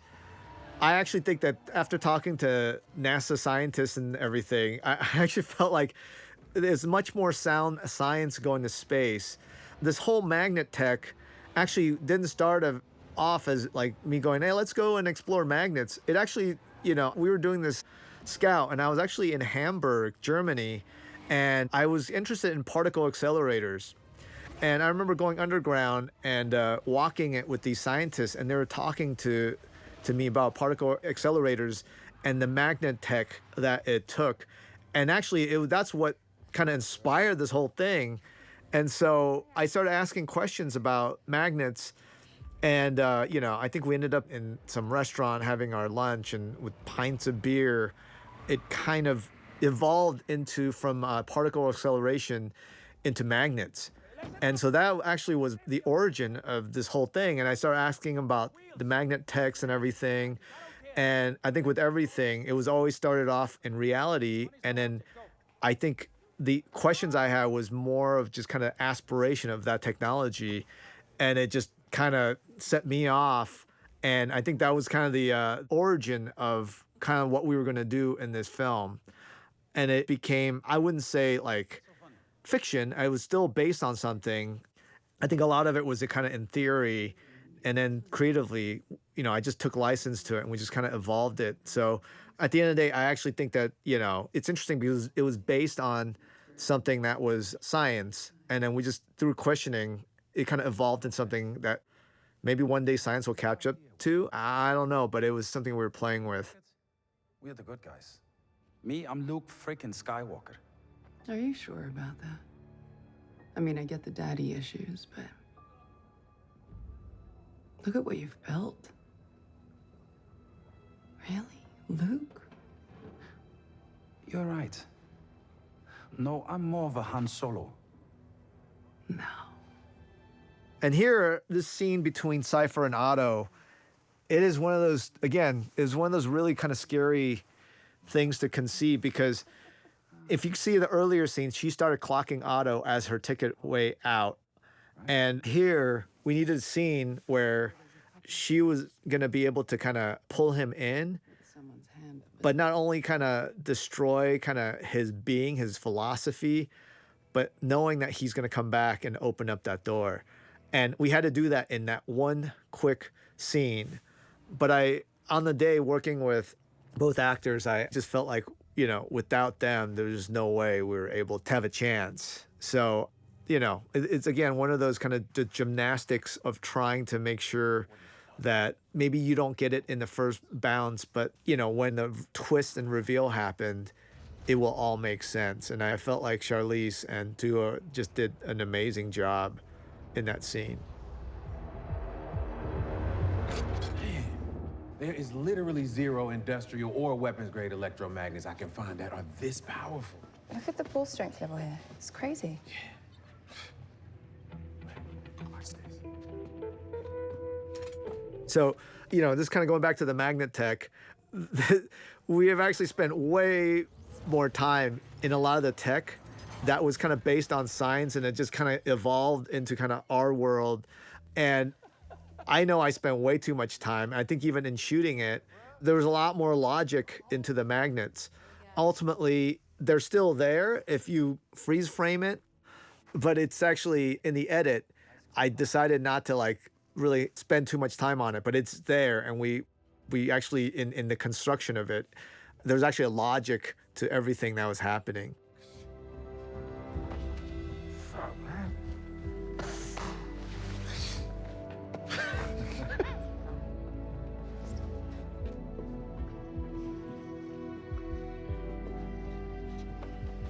And so this is another one of those scenes that, in writing it, you're like, yeah, at some point, if Han's alive, he's going to meet the family. And it wasn't until this moment where Dom embraces Han, he basically gives the okay to not only the characters, but to the fans to say Han is back. But at the same time, trying to kind of build in this, the triangle, this idea of family through Jacob. To me, we needed every piece to work. How you doing? Staying out of trouble? Of course not. Well, at least you were honest, and that's the most important thing. And here we have the scene. This is also another scene that stayed in for a while. And it was to check in with little Brian. I'll tell you what. And shooting it on the day, we had all these takes, and I was honing it with Vin.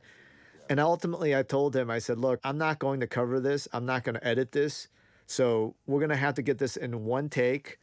I remember the scene started off 2.5 minutes, and I just kept working with Vin on it. I said, look, I am not going to do coverage on this because there's like a sincerity. There's a real-time emotional connection we had to have with Dom and little Brian.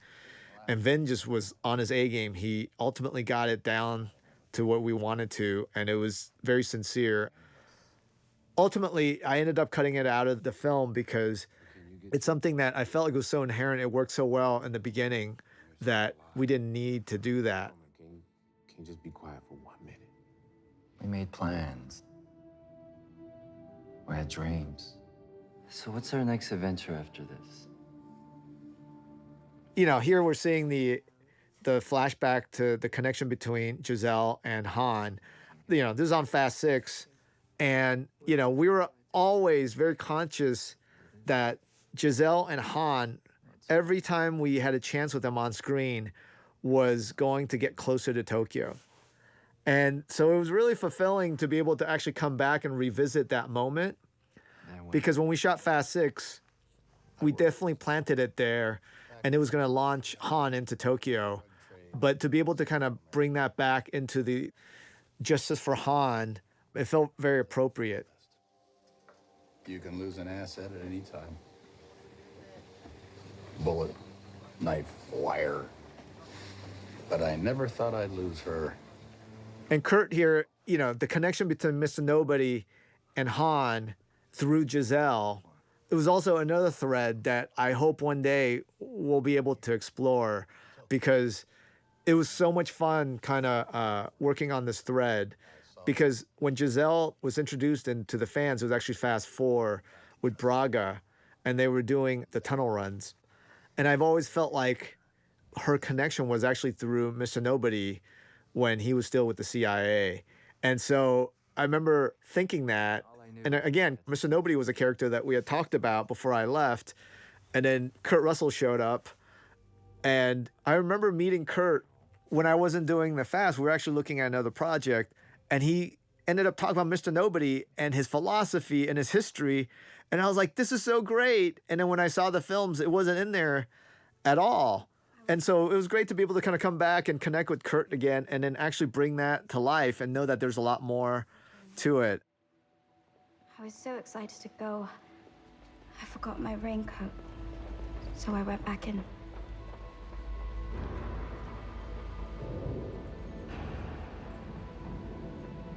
At first, I didn't see it. By the time I looked out the window... You know, Elle is another really exciting character. Anna was, you know, we did a global search. And when I saw the audition from Anna, I knew that, you know, that was our Elle. It's funny because doing these auditions, they're always kind of NDAs, and we'll always take the names out because we don't want to have any spoilers out in the world. And Elle actually was the code name for the character. But when I saw the audition with Anna, the way she said Elle was so, like, something about it felt so right that I actually changed the character's name and made it Elle. So it actually was supposed to be the letter L, but I just really loved the way she delivered the character's name. And so we ended up changing her name to Elle. He knew I'd always be a target, so he taught me how to survive. We became a family. Again, this is something in the whole Justice for Han. There was a lot more kind of worked out that I hope one day we'll be able to bring it to life for the fans. So I'm really kind of excited for right now. Like, I don't want to, you know, say anything. I feel like whatever's out there in Fast 9 is there for the fans to talk about and to explore. And, you know, I think when it's appropriate, we'll be able to bring that story to life. but I am kind of like excited for people to see what, which dots they connect and what is the backstory that they can come up with and to share. But you got killed in a car crash, huh? Mr. Nobody had a way of making things look real.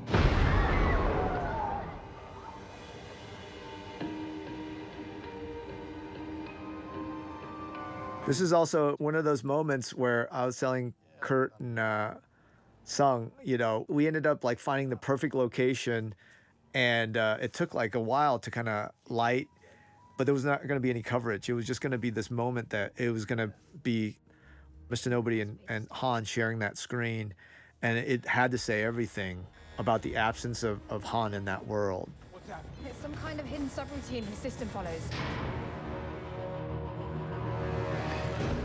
So coming up here, this scene, this is one of those scenes that I would say making these movies or making anything, it's the toughest thing to shoot because you have, first of all, you have the whole cast, you have all these moving parts, you have all these soldiers with guns, and you're trying to earn this like moment of intimacy between two characters.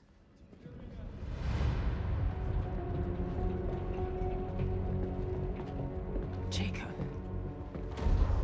I'm sorry, Mia. And this was like really the second scene we shot with John. And it was interesting. I could tell in the morning, Vin really wanted to get into the meat of it. And usually when you shoot these scenes, you shoot kind of the wides and you go in. And I was going on set and Vin came up to me and he said, "What do you think?" And as soon as he said, "What do you think?" I knew what he was saying. And I went to the crew and I said, "We're not going to cover it the way we usually cover this. Like, I want to get to the intimate moments between these two brothers." So we actually shot this not in a conventional way. It was done actually on this kind of fluid master between Jacob and Dom. And then we just kept working on it until we felt we got it. And once we had it, then I was able to go back and do the coverage and shoot the wide shot. And it was, it was the right way to approach this, especially with John Cena, him being his second scene. The thing about Dad dying was he didn't have to watch what you became. Never deserved the Toretto name. This is part of the fluid master here that it was the first shot that I did for the whole scene. And he was amazing. He was fearless. And part of it was, he was going to reveal this big secret that he's been holding all these years, that, it was going to fundamentally change everyone's point of view. Dom and Mia, Letty, everybody that was there. And so John, I could see him on that day. He just used it. He used even the kind of the awkwardness of going in and shooting that close-up first, a shared close-up with Vin and the whole cast with all these everybody, and to be able to fully engage and not like let any of the artificial elements get to him. That was an amazing, it's not even performance, but it's an amazing feat for John and also Vin. And it really set the tone for the scene. And, it's just an example of, there's no right or wrong way to make films. And sometimes you just have to kind of go with your gut. And in this case, it really made a huge difference.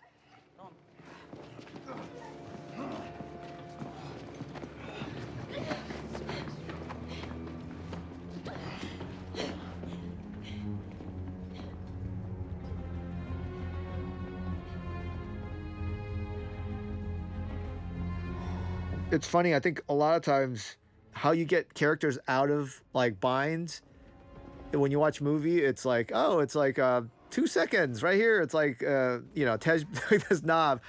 But to be able to do that, hopefully on multiple levels, I mean, this thing took like 8 months of writing ourselves into a corner of saying, okay, well, now Jacob's got L and he's leaving. And now he's leaving all the soldiers there to probably kill Dom and the family. How do they get out? And so it's like in the writing process, it's always great because you're like, oh, great. We basically, we give Jacob a true win. And now how are we going to be able to get Dom and the family out? And so to be able to figure out the magnet, I mean, it's funny every time I watch it, I start like heating up because I get drawn into the kind of the struggle and the challenge of how to get these characters out. And it's such a great, like, once you get it, it feels like you're able to solve all the world's problems, But then when people watching the movie, it's like, it's 2 seconds, boom, they're gone, so.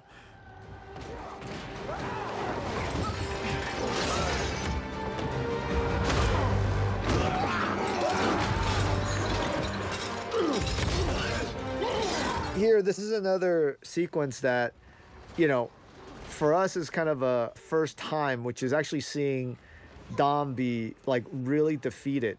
And obviously he's doing it to try to save Letty and the family, but it's always kind of gratifying to find new beats for us to explore, and I think we actually never had anything like this where, yes, it's a big fight scene with Dom and all these guys, but for him to really be doing it to try to save his family, even if it's ultimately about giving up, his own life, it was great.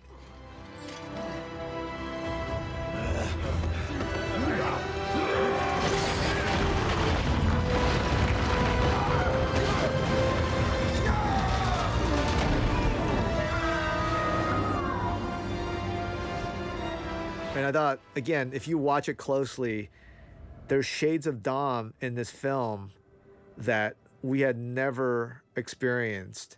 And this sequence coming up, to me, is another example of that. I think just Vin really just brought it, and he was able to go places that, I think that even if we tried in the other films, it wouldn't have been right. It had to be earned. See, cars like this are immortal. Here you see Vincent. This is actually Vin's son. And it was one of those amazing moments where I knew we were going to have a young Dom Toretto. And they actually started scouting for it. And I'm looking through all the auditions. And at one point, it dawned on me that, well, why don't we just try Vin's son? And it just became this perfect fit. And Vincent did such an amazing job. And here again, this is a Dominic Toretto that, for me, I have never gone to that place with Vin. And I know for sure that like Vin's been was always keeping that. And this was one of those earned moments for us. And it was such a great time on set to be able to earn that and earn that together.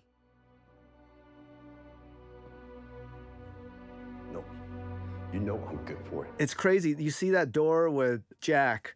We shot this on a soundstage, but as soon as I walked on that little set and I saw that door, I was in the Toretto house. I feel like, just even as a viewer, a fan of this franchise, sometimes it's like these little cues that really just kind of brings out all these feelings. Seeing that door brought me back to me being in film school and watching the first Fast and Furious film at the AMC Santa Monica, and then all the same time shooting that in that house on Fast 4 with, Brian and Mia.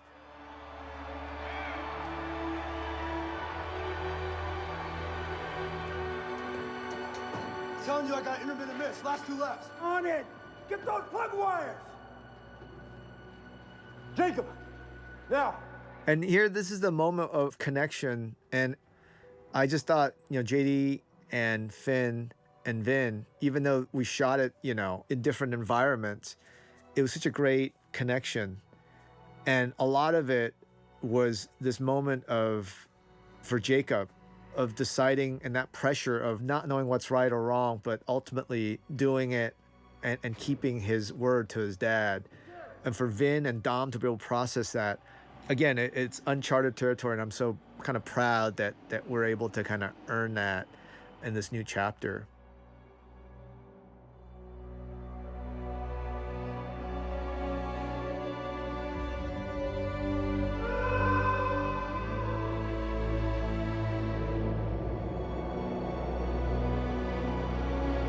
It's interesting, this sequence was actually really a challenge to kind of put together because, a lot of times you watch films and there's underwater sequences and it's great, but it's really hard to kind of capture that. And so, like, we had to find this tank, and Michelle was just kind of fearless. She jumped in and it was great. And then Vin had to come and we had to shoot all the underwater sequences. And it was kind of like mind bending. And what I was trying to kind of change the kind of the access and everything.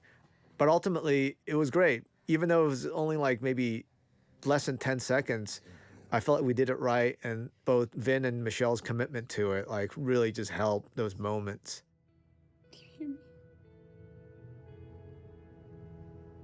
This is who we are.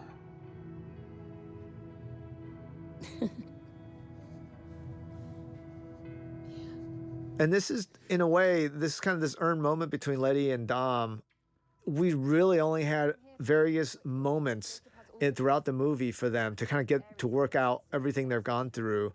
But what I love is that it wasn't about them working it through together. It needed Letty to go on this journey with Mia, and then Dom to go through this journey with Jacob for them to kind of reconnect and to not only share that moment, but to have a sense of, at least a sense of what their future is together. Not remotely, we'd have to do it physically. 50 miles above ground while the satellite is in orbit. Orbit? We need help. Otherwise, we have no chance. We do it ourselves. It's where we've been that got us this far. No. No. Do y'all not understand? Clearly y'all don't. Because if you did, you'd be pissing your pants like a normal person. Orbit. That's out of space. That's another level. What we gonna do? Hijack a space shuttle? Put rockets on our backs? This is where, we're about to head into our third act action sequence. And, I know a lot of people maybe through the years joked about, like, what's next? Space, and that's something internally we were always talking about. And There goes my father. to be honest I wasn't sure if we're ever going to be able to do it. And it became a very kind of organic way, because when I finally committed to this kind of existential thread with Roman Tej and Ramsey, as I was working on it, it felt like we needed something that is not of this world, and that's pun intended, to really kind of pay off that thread.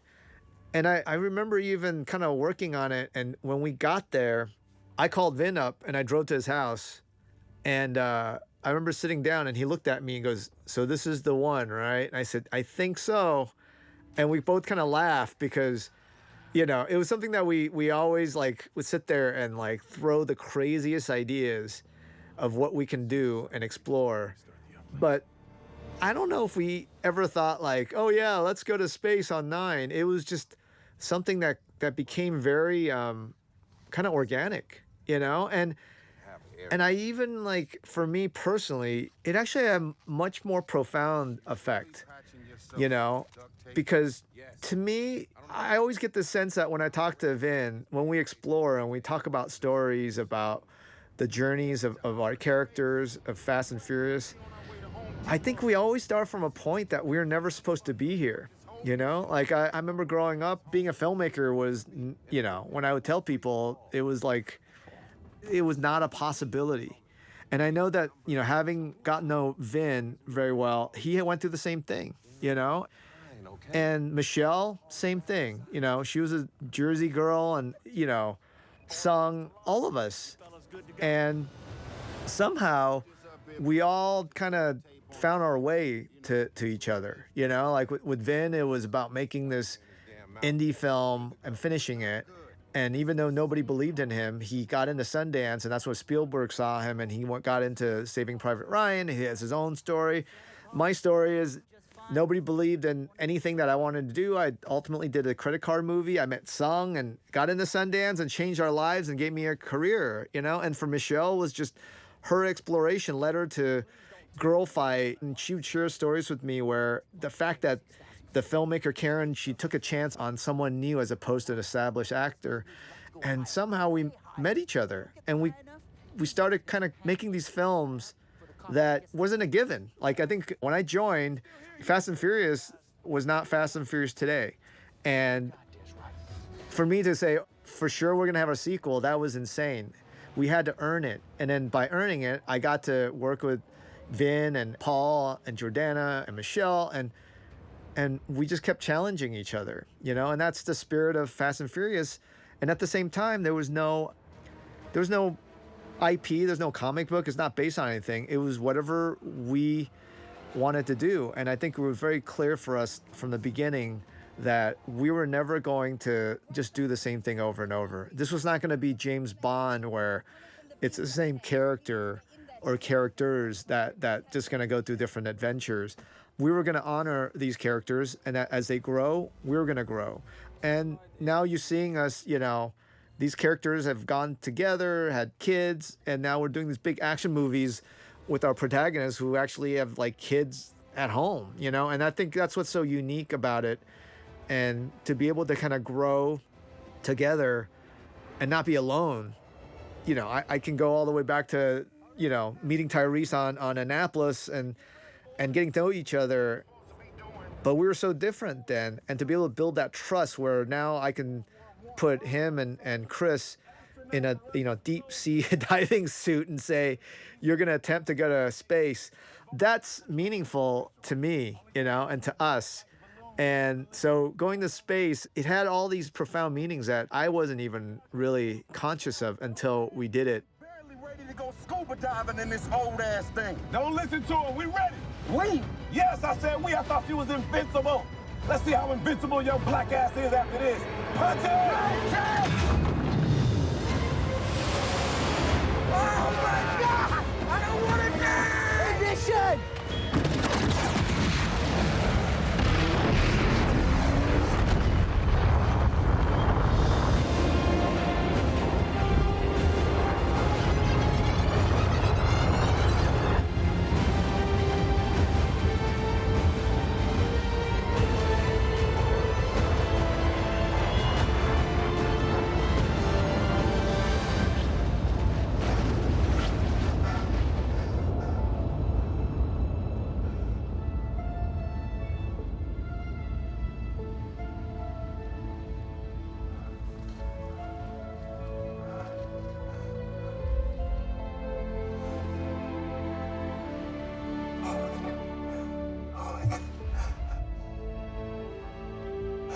When we were shooting this and the Roman and Tej sequence comes a little later when they're talking about no one's going to believe us, right?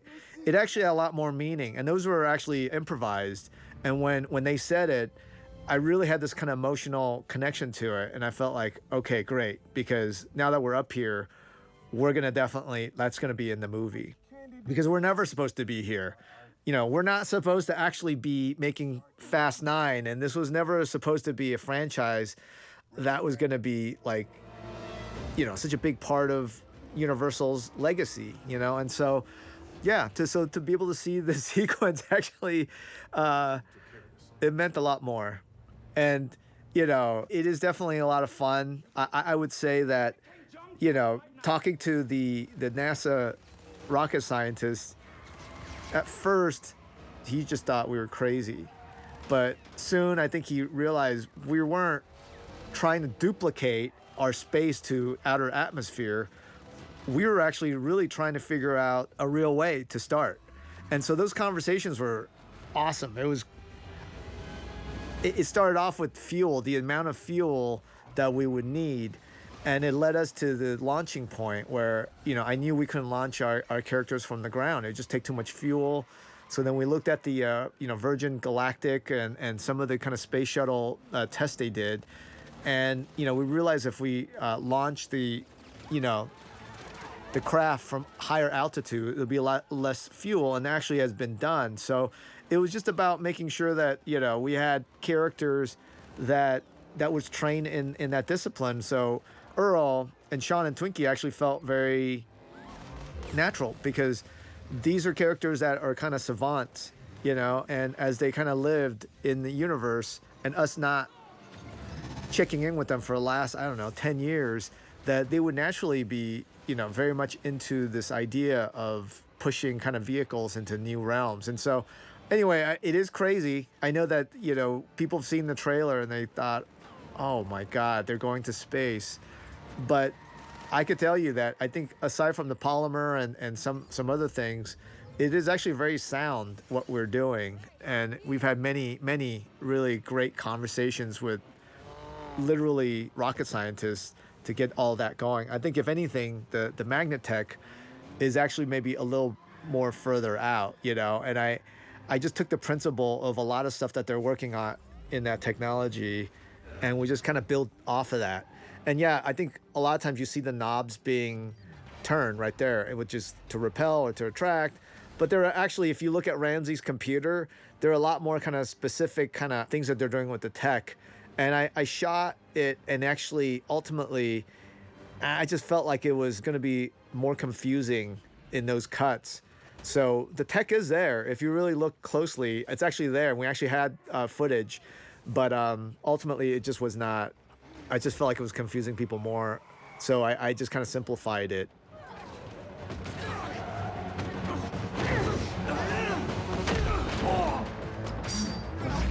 And here we're seeing Francis Ngannou. It was one of these nice perks of doing these movies because I just get incoming calls from people, and one day it could be Cardi B, it could be Bad Bunny, or it could be Francis Ngannou. Just people saying, "Hey, we love the franchise. Can we be a part of it?" And I thought, okay, cool. Let me see. And I remember it was actually I was on my way to the set, and we were well into shooting, and I was just inspired one morning.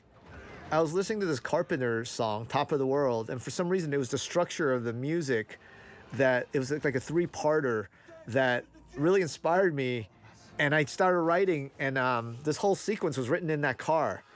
And so when we landed at the studio, I called second unit, and they were actually shooting in Tbilisi, and I told them the shots, and I started sketching it out, and I would email it to them. And they ended up shooting it, and that became the Nagano sequence. It was all done when I was in the car, and it's a testament to kind of the team that I have. We've now have this shorthand where certain sequences we plan for months and months, but then on the spur of the moment, when I get inspired, I can actually call them and plan that over the phone, and they can actually shoot it, and we can shoot all the interior stuff in London and get it all done. Believe us, right? So here, what you just saw was actually the improv sequence with Roman and Tej.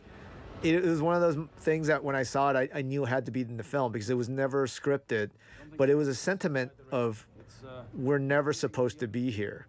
And I know it's kind of done in a fun way, but I just love the delivery that Tyrese and both Chris in that moment gave.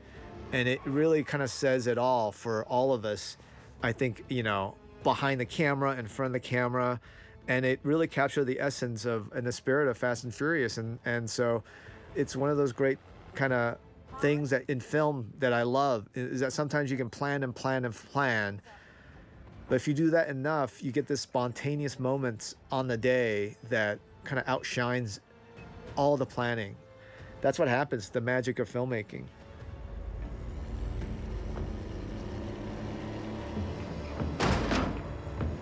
Something you want to tell me, Otto? My bad. Satellite uplink is actually going splendid. Oh, and by the way, I have a new business partner. Maybe you know her. Guess who's out of the box, Jacob? But I did try to warn you. You were never my competition. Otto, there's something you should know. Yeah, go on, lay it on me, dude. You're spoiled. So here we have seen the intersection now of kind of this earned partnership between Otto and Cypher that was all done kind of off screen. And again, it goes all the way back to that Yoda Star Wars scene between them. I was so excited after we shot that, as soon as I knew we had that scene in the can, that I felt like, okay, this beat is going to work.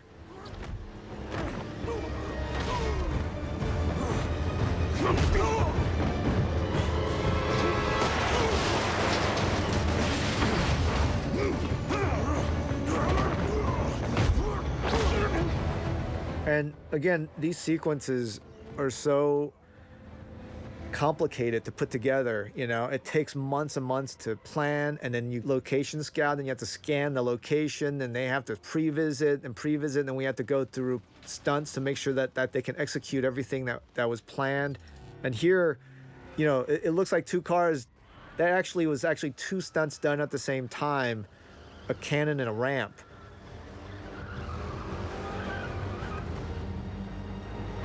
And this is a combination of, you're talking about, at the end of the day, crew in Tbilisi in UK, and in post you have crew in India, UK, Montreal, everywhere around the world to kind of make it all happen. It was a connection of, this amazing crew of thousands across the world for us to be able to bring this to life.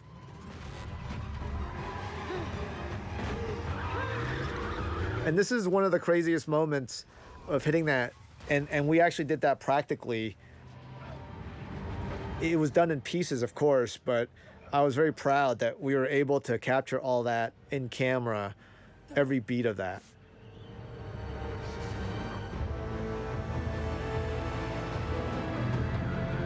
And here there's I'm sure people watching it have questions about kind of the magnet. How is it that the Supra is the only thing attached? And it actually, if you see all those things, those directional kind of magnetic force, we had months and months of meetings about it. And there is actually tech in there with that Mia does. But I remember seeing an earlier cut when I actually cut to her doing it. It brought on it was just an overload of intel. And so when I removed it, it just felt like it all made sense. But for people that are doing a deeper dive, I could tell you that there is a logic to that we, had spent months developing. And it's still there if you really look at it. But in the cut, it just made more sense for it to be simple. So here, I have Anna shooting this crazy Gatling gun. I think she had a lot of fun that day doing it, but it was a combination of us shooting interior in London and then sending her to Tbilisi to shoot that gun for real.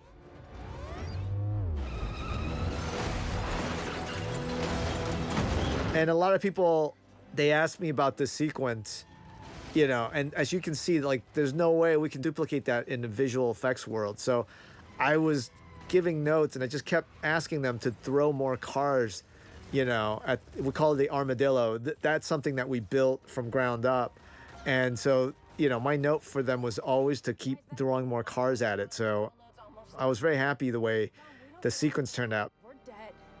It was one of those things where you can't, like this, you cannot duplicate that in the visual effects world. Letty, drop back and line up with the front tires. What? If we can't slow it and we can't punch through, we flip it and we hit the underside. Where we're coming up to is this pull. And then this is actually this shot right here where the car hits the windshield. That was one of the happy accidents. We threw a camera on there, and it just had this amazing moment where it captures the car hitting the windshield. And I think it kind of delayed us a little bit, but it gave us really great coverage that I ultimately was able to kind of work into the movie. Get in front of me. And the wire gag here, it seems pretty simple. I think for anybody, it's probably 5 seconds of a moment. But again, it took so much time. We had cannons, poles, and it was all the amazing stunt team. And usually, you do one of these, it's a big deal. But to do multiple vehicles like this, it is a huge undertaking. And again, I just give the crew so much credit. There's never any hesitation. Everybody was always in to do something new, even if it's just a small beat like that.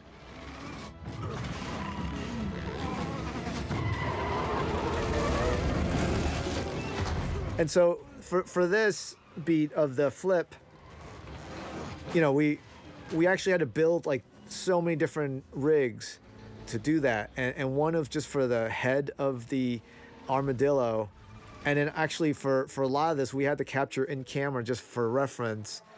And it's something that it was so complicated just because there was 3 different lighting sequences to try to get all that done. But we were able to capture a lot of the stuff practically, even if it was kind of used for reference. Satellite is in range. Let's power up these magnets and fry it. All right, take our time.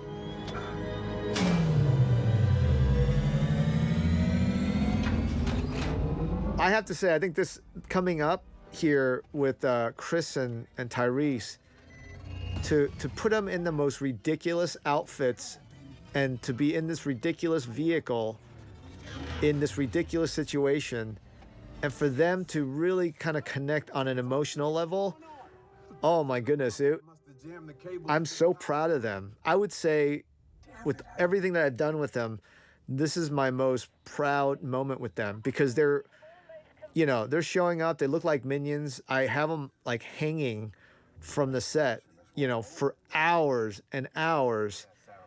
And then they had to deliver this kind of existential monologue where both of their kind of philosophies kind of converge.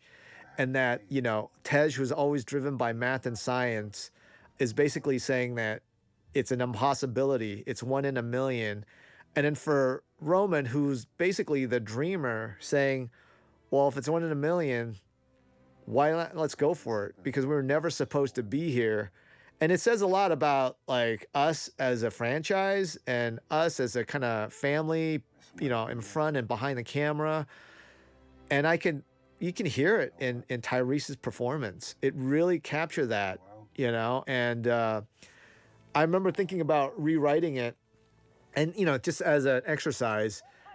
And then I thought, no, it doesn't matter whatever, I write or rewrite.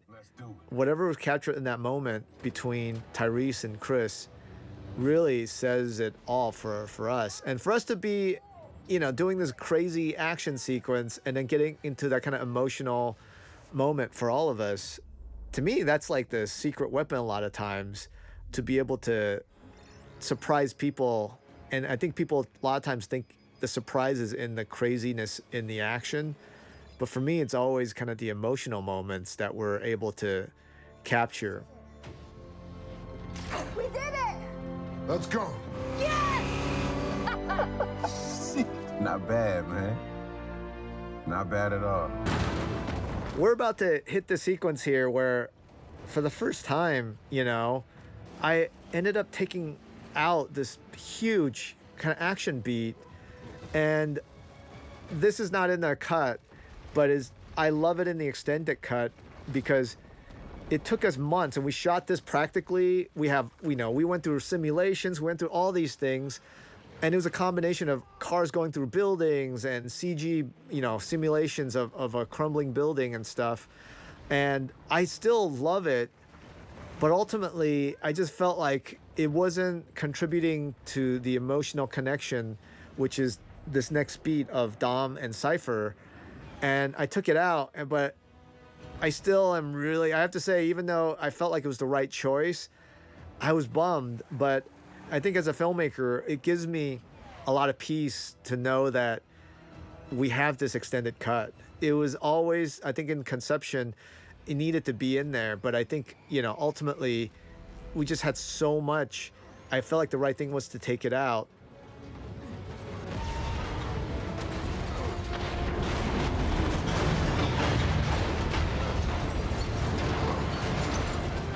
And then also just, again, you see that beat of Dom running through. That is actually one of the hardest sets. It took us weeks to build. It was on this 360 rotating set just for those couple seconds. And that's what's so, to me, I'm still blown away that we're able to do that. And the amount of care that we can do, this is still something that I wake up every morning and I'm so kind of happy and excited to be part of, the tentpole cinema. You just can't do this anywhere else in the world. To be able to wreck over 200 cars, to come up with crazy ideas, and then have this amazing crew bring it to life. And to be able to use every tool available to even do this, right here. with the jump, to be able to start practically and then go all the way using every tool to tell the story.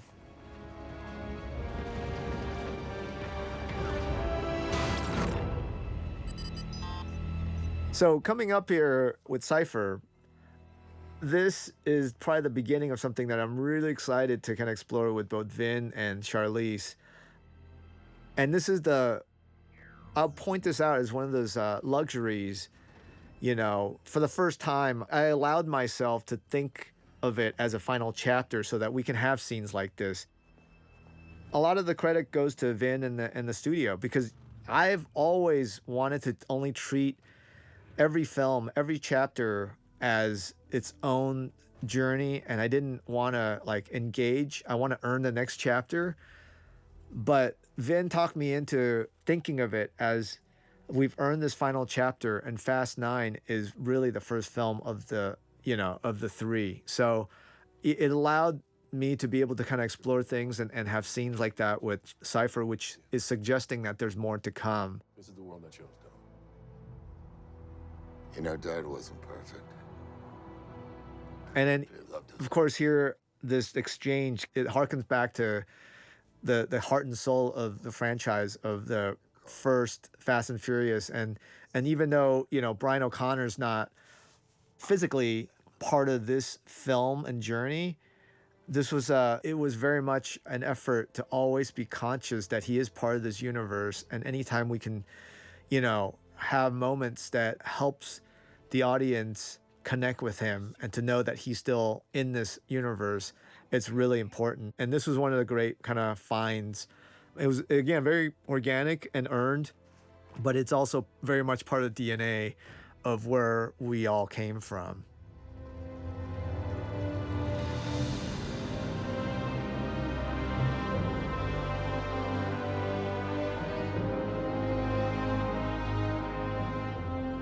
So we're about to get into this kind of wrapping up this crazy chapter of going into, I know we're saying space, like here it's space, but I can officially tell you that it was outer atmosphere. It wasn't until they pushed that NOS that took them into space, which is way further. And so they've been drifting for a while. And, the Minion joke actually came from me trying to figure out if there's any way of them coming up with a spacesuit with no time.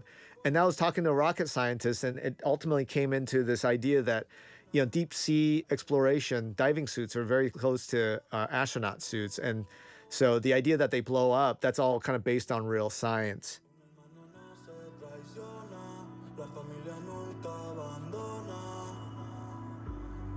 And here we are in the racetrack, and this Bad Bunny track was amazing. He actually sent us the track, and I loved the song, and I didn't know where to put it. And I think once we tried it in the scene, it really gave it so much more meaning. You did?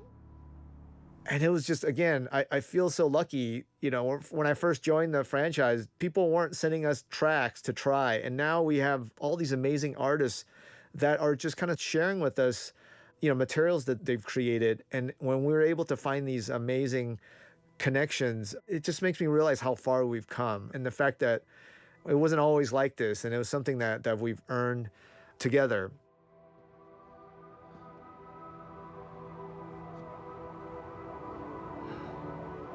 This moment here, I felt like it was so important to have, because when we talk about kind of time travel, the idea that we were able to explore two timelines, and finally, we were able to have this kind of temporal and physical space converge into one. I was so excited to have this, but it was also able to kind of wrap this chapter up completely in a way that it suggests a lot more that's happened, obviously, but at the same time, for Fast 9, this connection, it was so important to me, and I'm so glad we were able to achieve it.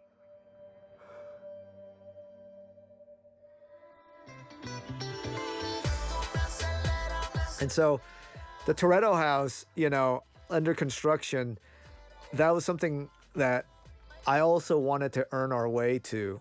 Even though they were kind of living in that farmhouse when we first find them, always knew our goal was to kind of earn our way back to the Toretto house and to be able to have our barbecue.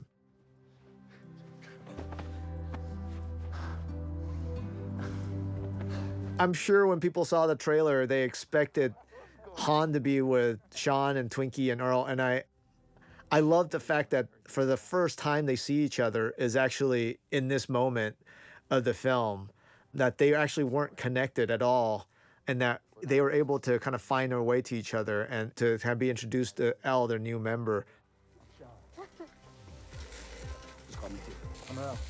And, Leon Santos, we actually, it's also something that I really was excited to do, was to see how they met Dom in that flashback sequence. And it was awesome to get Don Omar in this present timeline, to be able to get him and everybody together. It just meant so much. It has so much more value. Again, I know I've said this so many times during this commentary, but there's a lot of times in writing and understanding kind of the magnitude of certain things.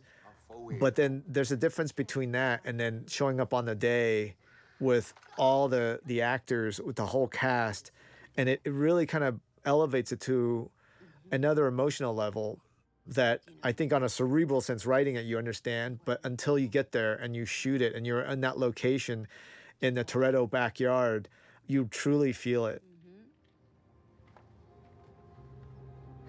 I think Daddy has a question for you.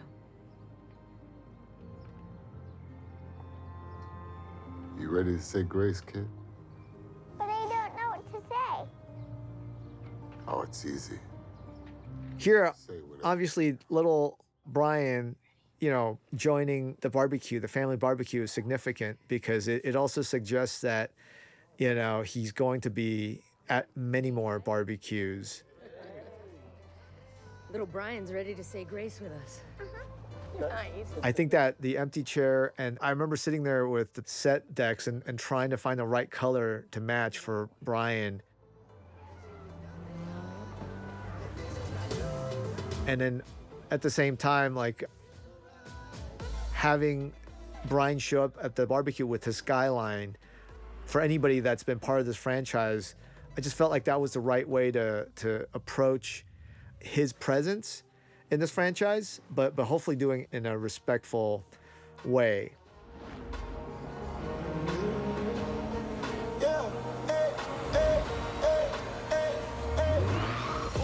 Again, I think it was so gratifying to be back, but I think more importantly is to be back for the right reasons, and to be able to do this film and to be inspired and to know that, yes, this is chapter 9, but we still have all this new themes and arcs and threads to explore with our characters. And to do that, again, I get the business of making these movies, that when you're successful, you kind of have other opportunities. But on a creative level, to know that we can do this, but be able to kind of have an environment where we're still challenging each other and trying new things, that to me is when it's most fulfilling.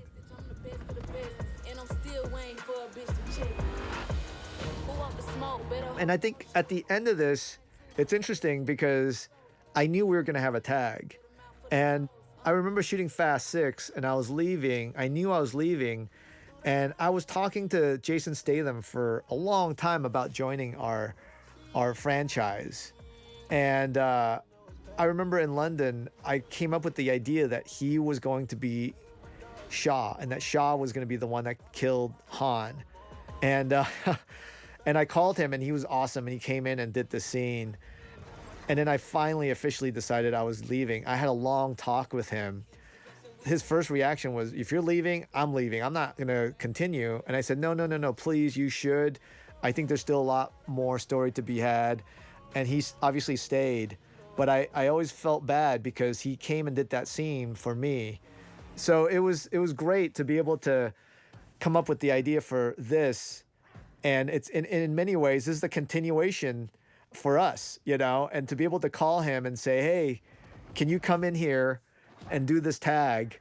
And this tag is not about me leaving. This tag is about connecting with Shaw And it's for us to make the promise that we're going to be able to, not only work together, but really dig into Shaw the way we wanted to. And so it was a great call to make. I didn't know what to expect. And Jason was so excited and he was great. And just, again, it made it feel like it was always meant to be, And so on this day when we were shooting it, it reminded me of shooting that tag on 6. But instead of kind of this feeling of leaving, it was the opposite. It was connecting, it was reconnecting, and the excitement of what's to come. So it was a great way. It was the last scene that we shot in this movie, and to see him and Han and the promise of fully doing justice for Han right, it was the best way to go out. And so, I'm excited to be back, and I had such a great time reconnecting with everybody. And I look forward to concluding kind of our saga with all these great characters. So thank you guys for your time, for sitting through this. And I look forward to exploring and finding the right next 2 films to close out this saga for Fast and Furious. Yeah, I'm lane switching. I couldn't show them where I'm at, cause they stay snitching. I give my killie the green light, yeah, okay, the killings. I take the corner, window down, you see the chain swinging. 400,000 on the jet, 200,000 on my left. Rich million on my wrist, and it's nice for a Look, it's me, Rocky, and Skep. Niggas better put respect on my neck. Nigga, reach on my chin, let it bang. I'm a lane switcher, big tank, bank filler, real killer. Die for my gang member, gun driller. I know you sicker the sicker when you see the big picture. Lane switcher, put your sister in a twister. Lane switcher, paint dripper, drink sipper, cat pillar. Ain't no man in the middle. Hit the gas on this V12, it sounded like a gorilla. Drinking like I hit my liver. Smoking these niggas like switches. I'm just a product of Memphis. Run up a second, I flip it. She wanna get with this pimpin', but it ain't that simple. I'm a lane switcher, big tank, bank filler, real killer. Die for my gang member. Dope man, dope dealer, gorilla, bank, lane switcher.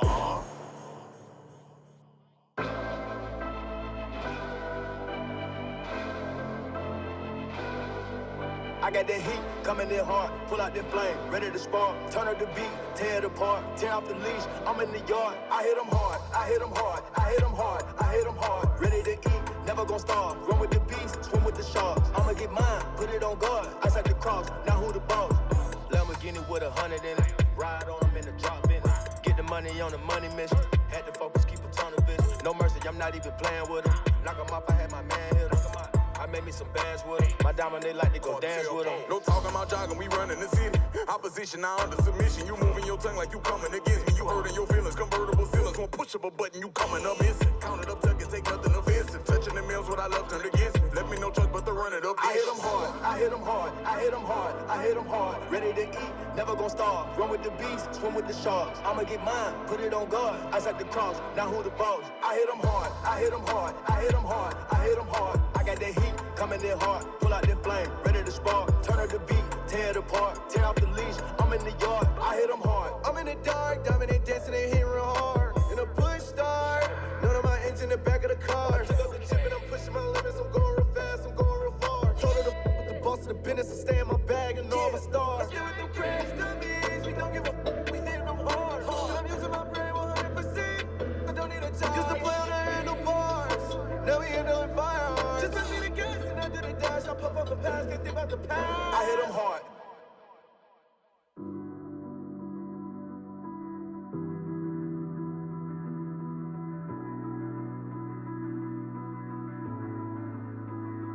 Pasa el tiempo y yo sigo aquí.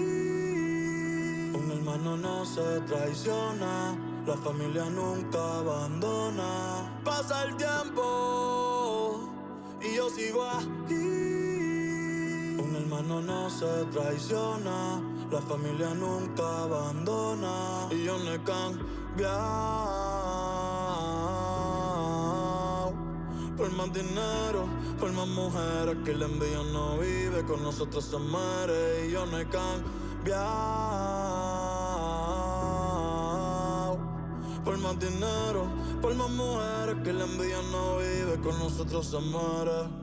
La calle está que pela, siempre andamos en el oseo, las máquinas de museo, las paseo porque la calle está que pela, nos cuidamos de los feos, por España ese fronteo, aquí no los veo, ey, tú dices que